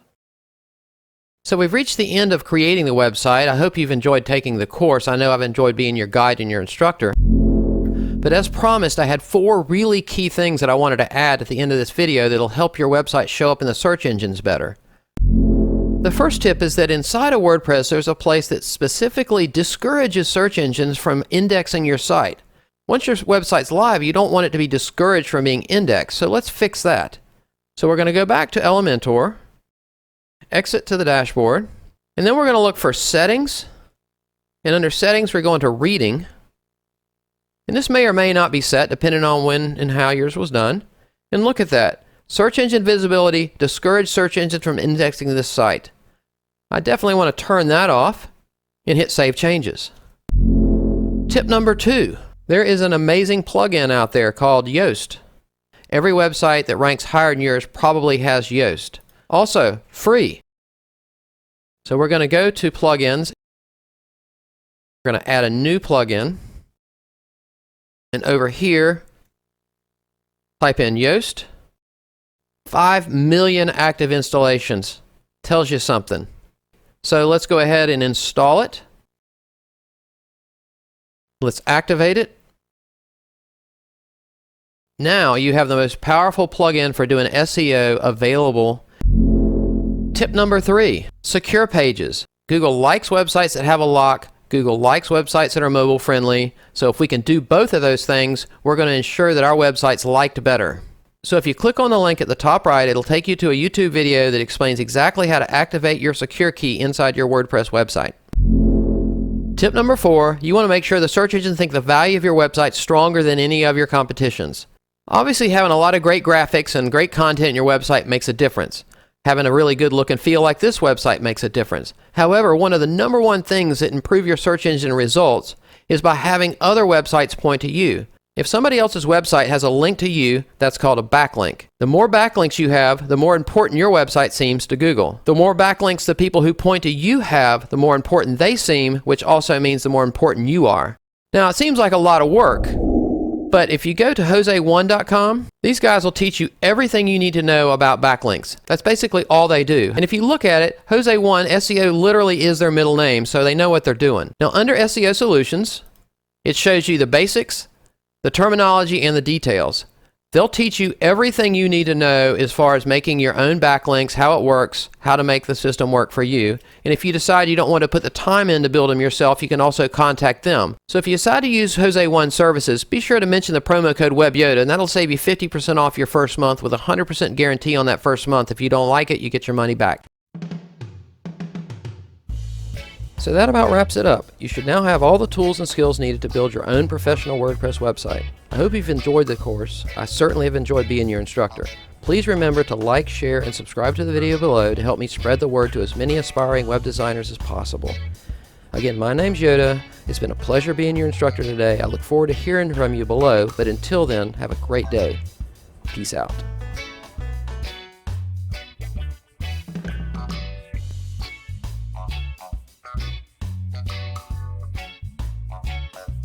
You're still here? It's over. Go home.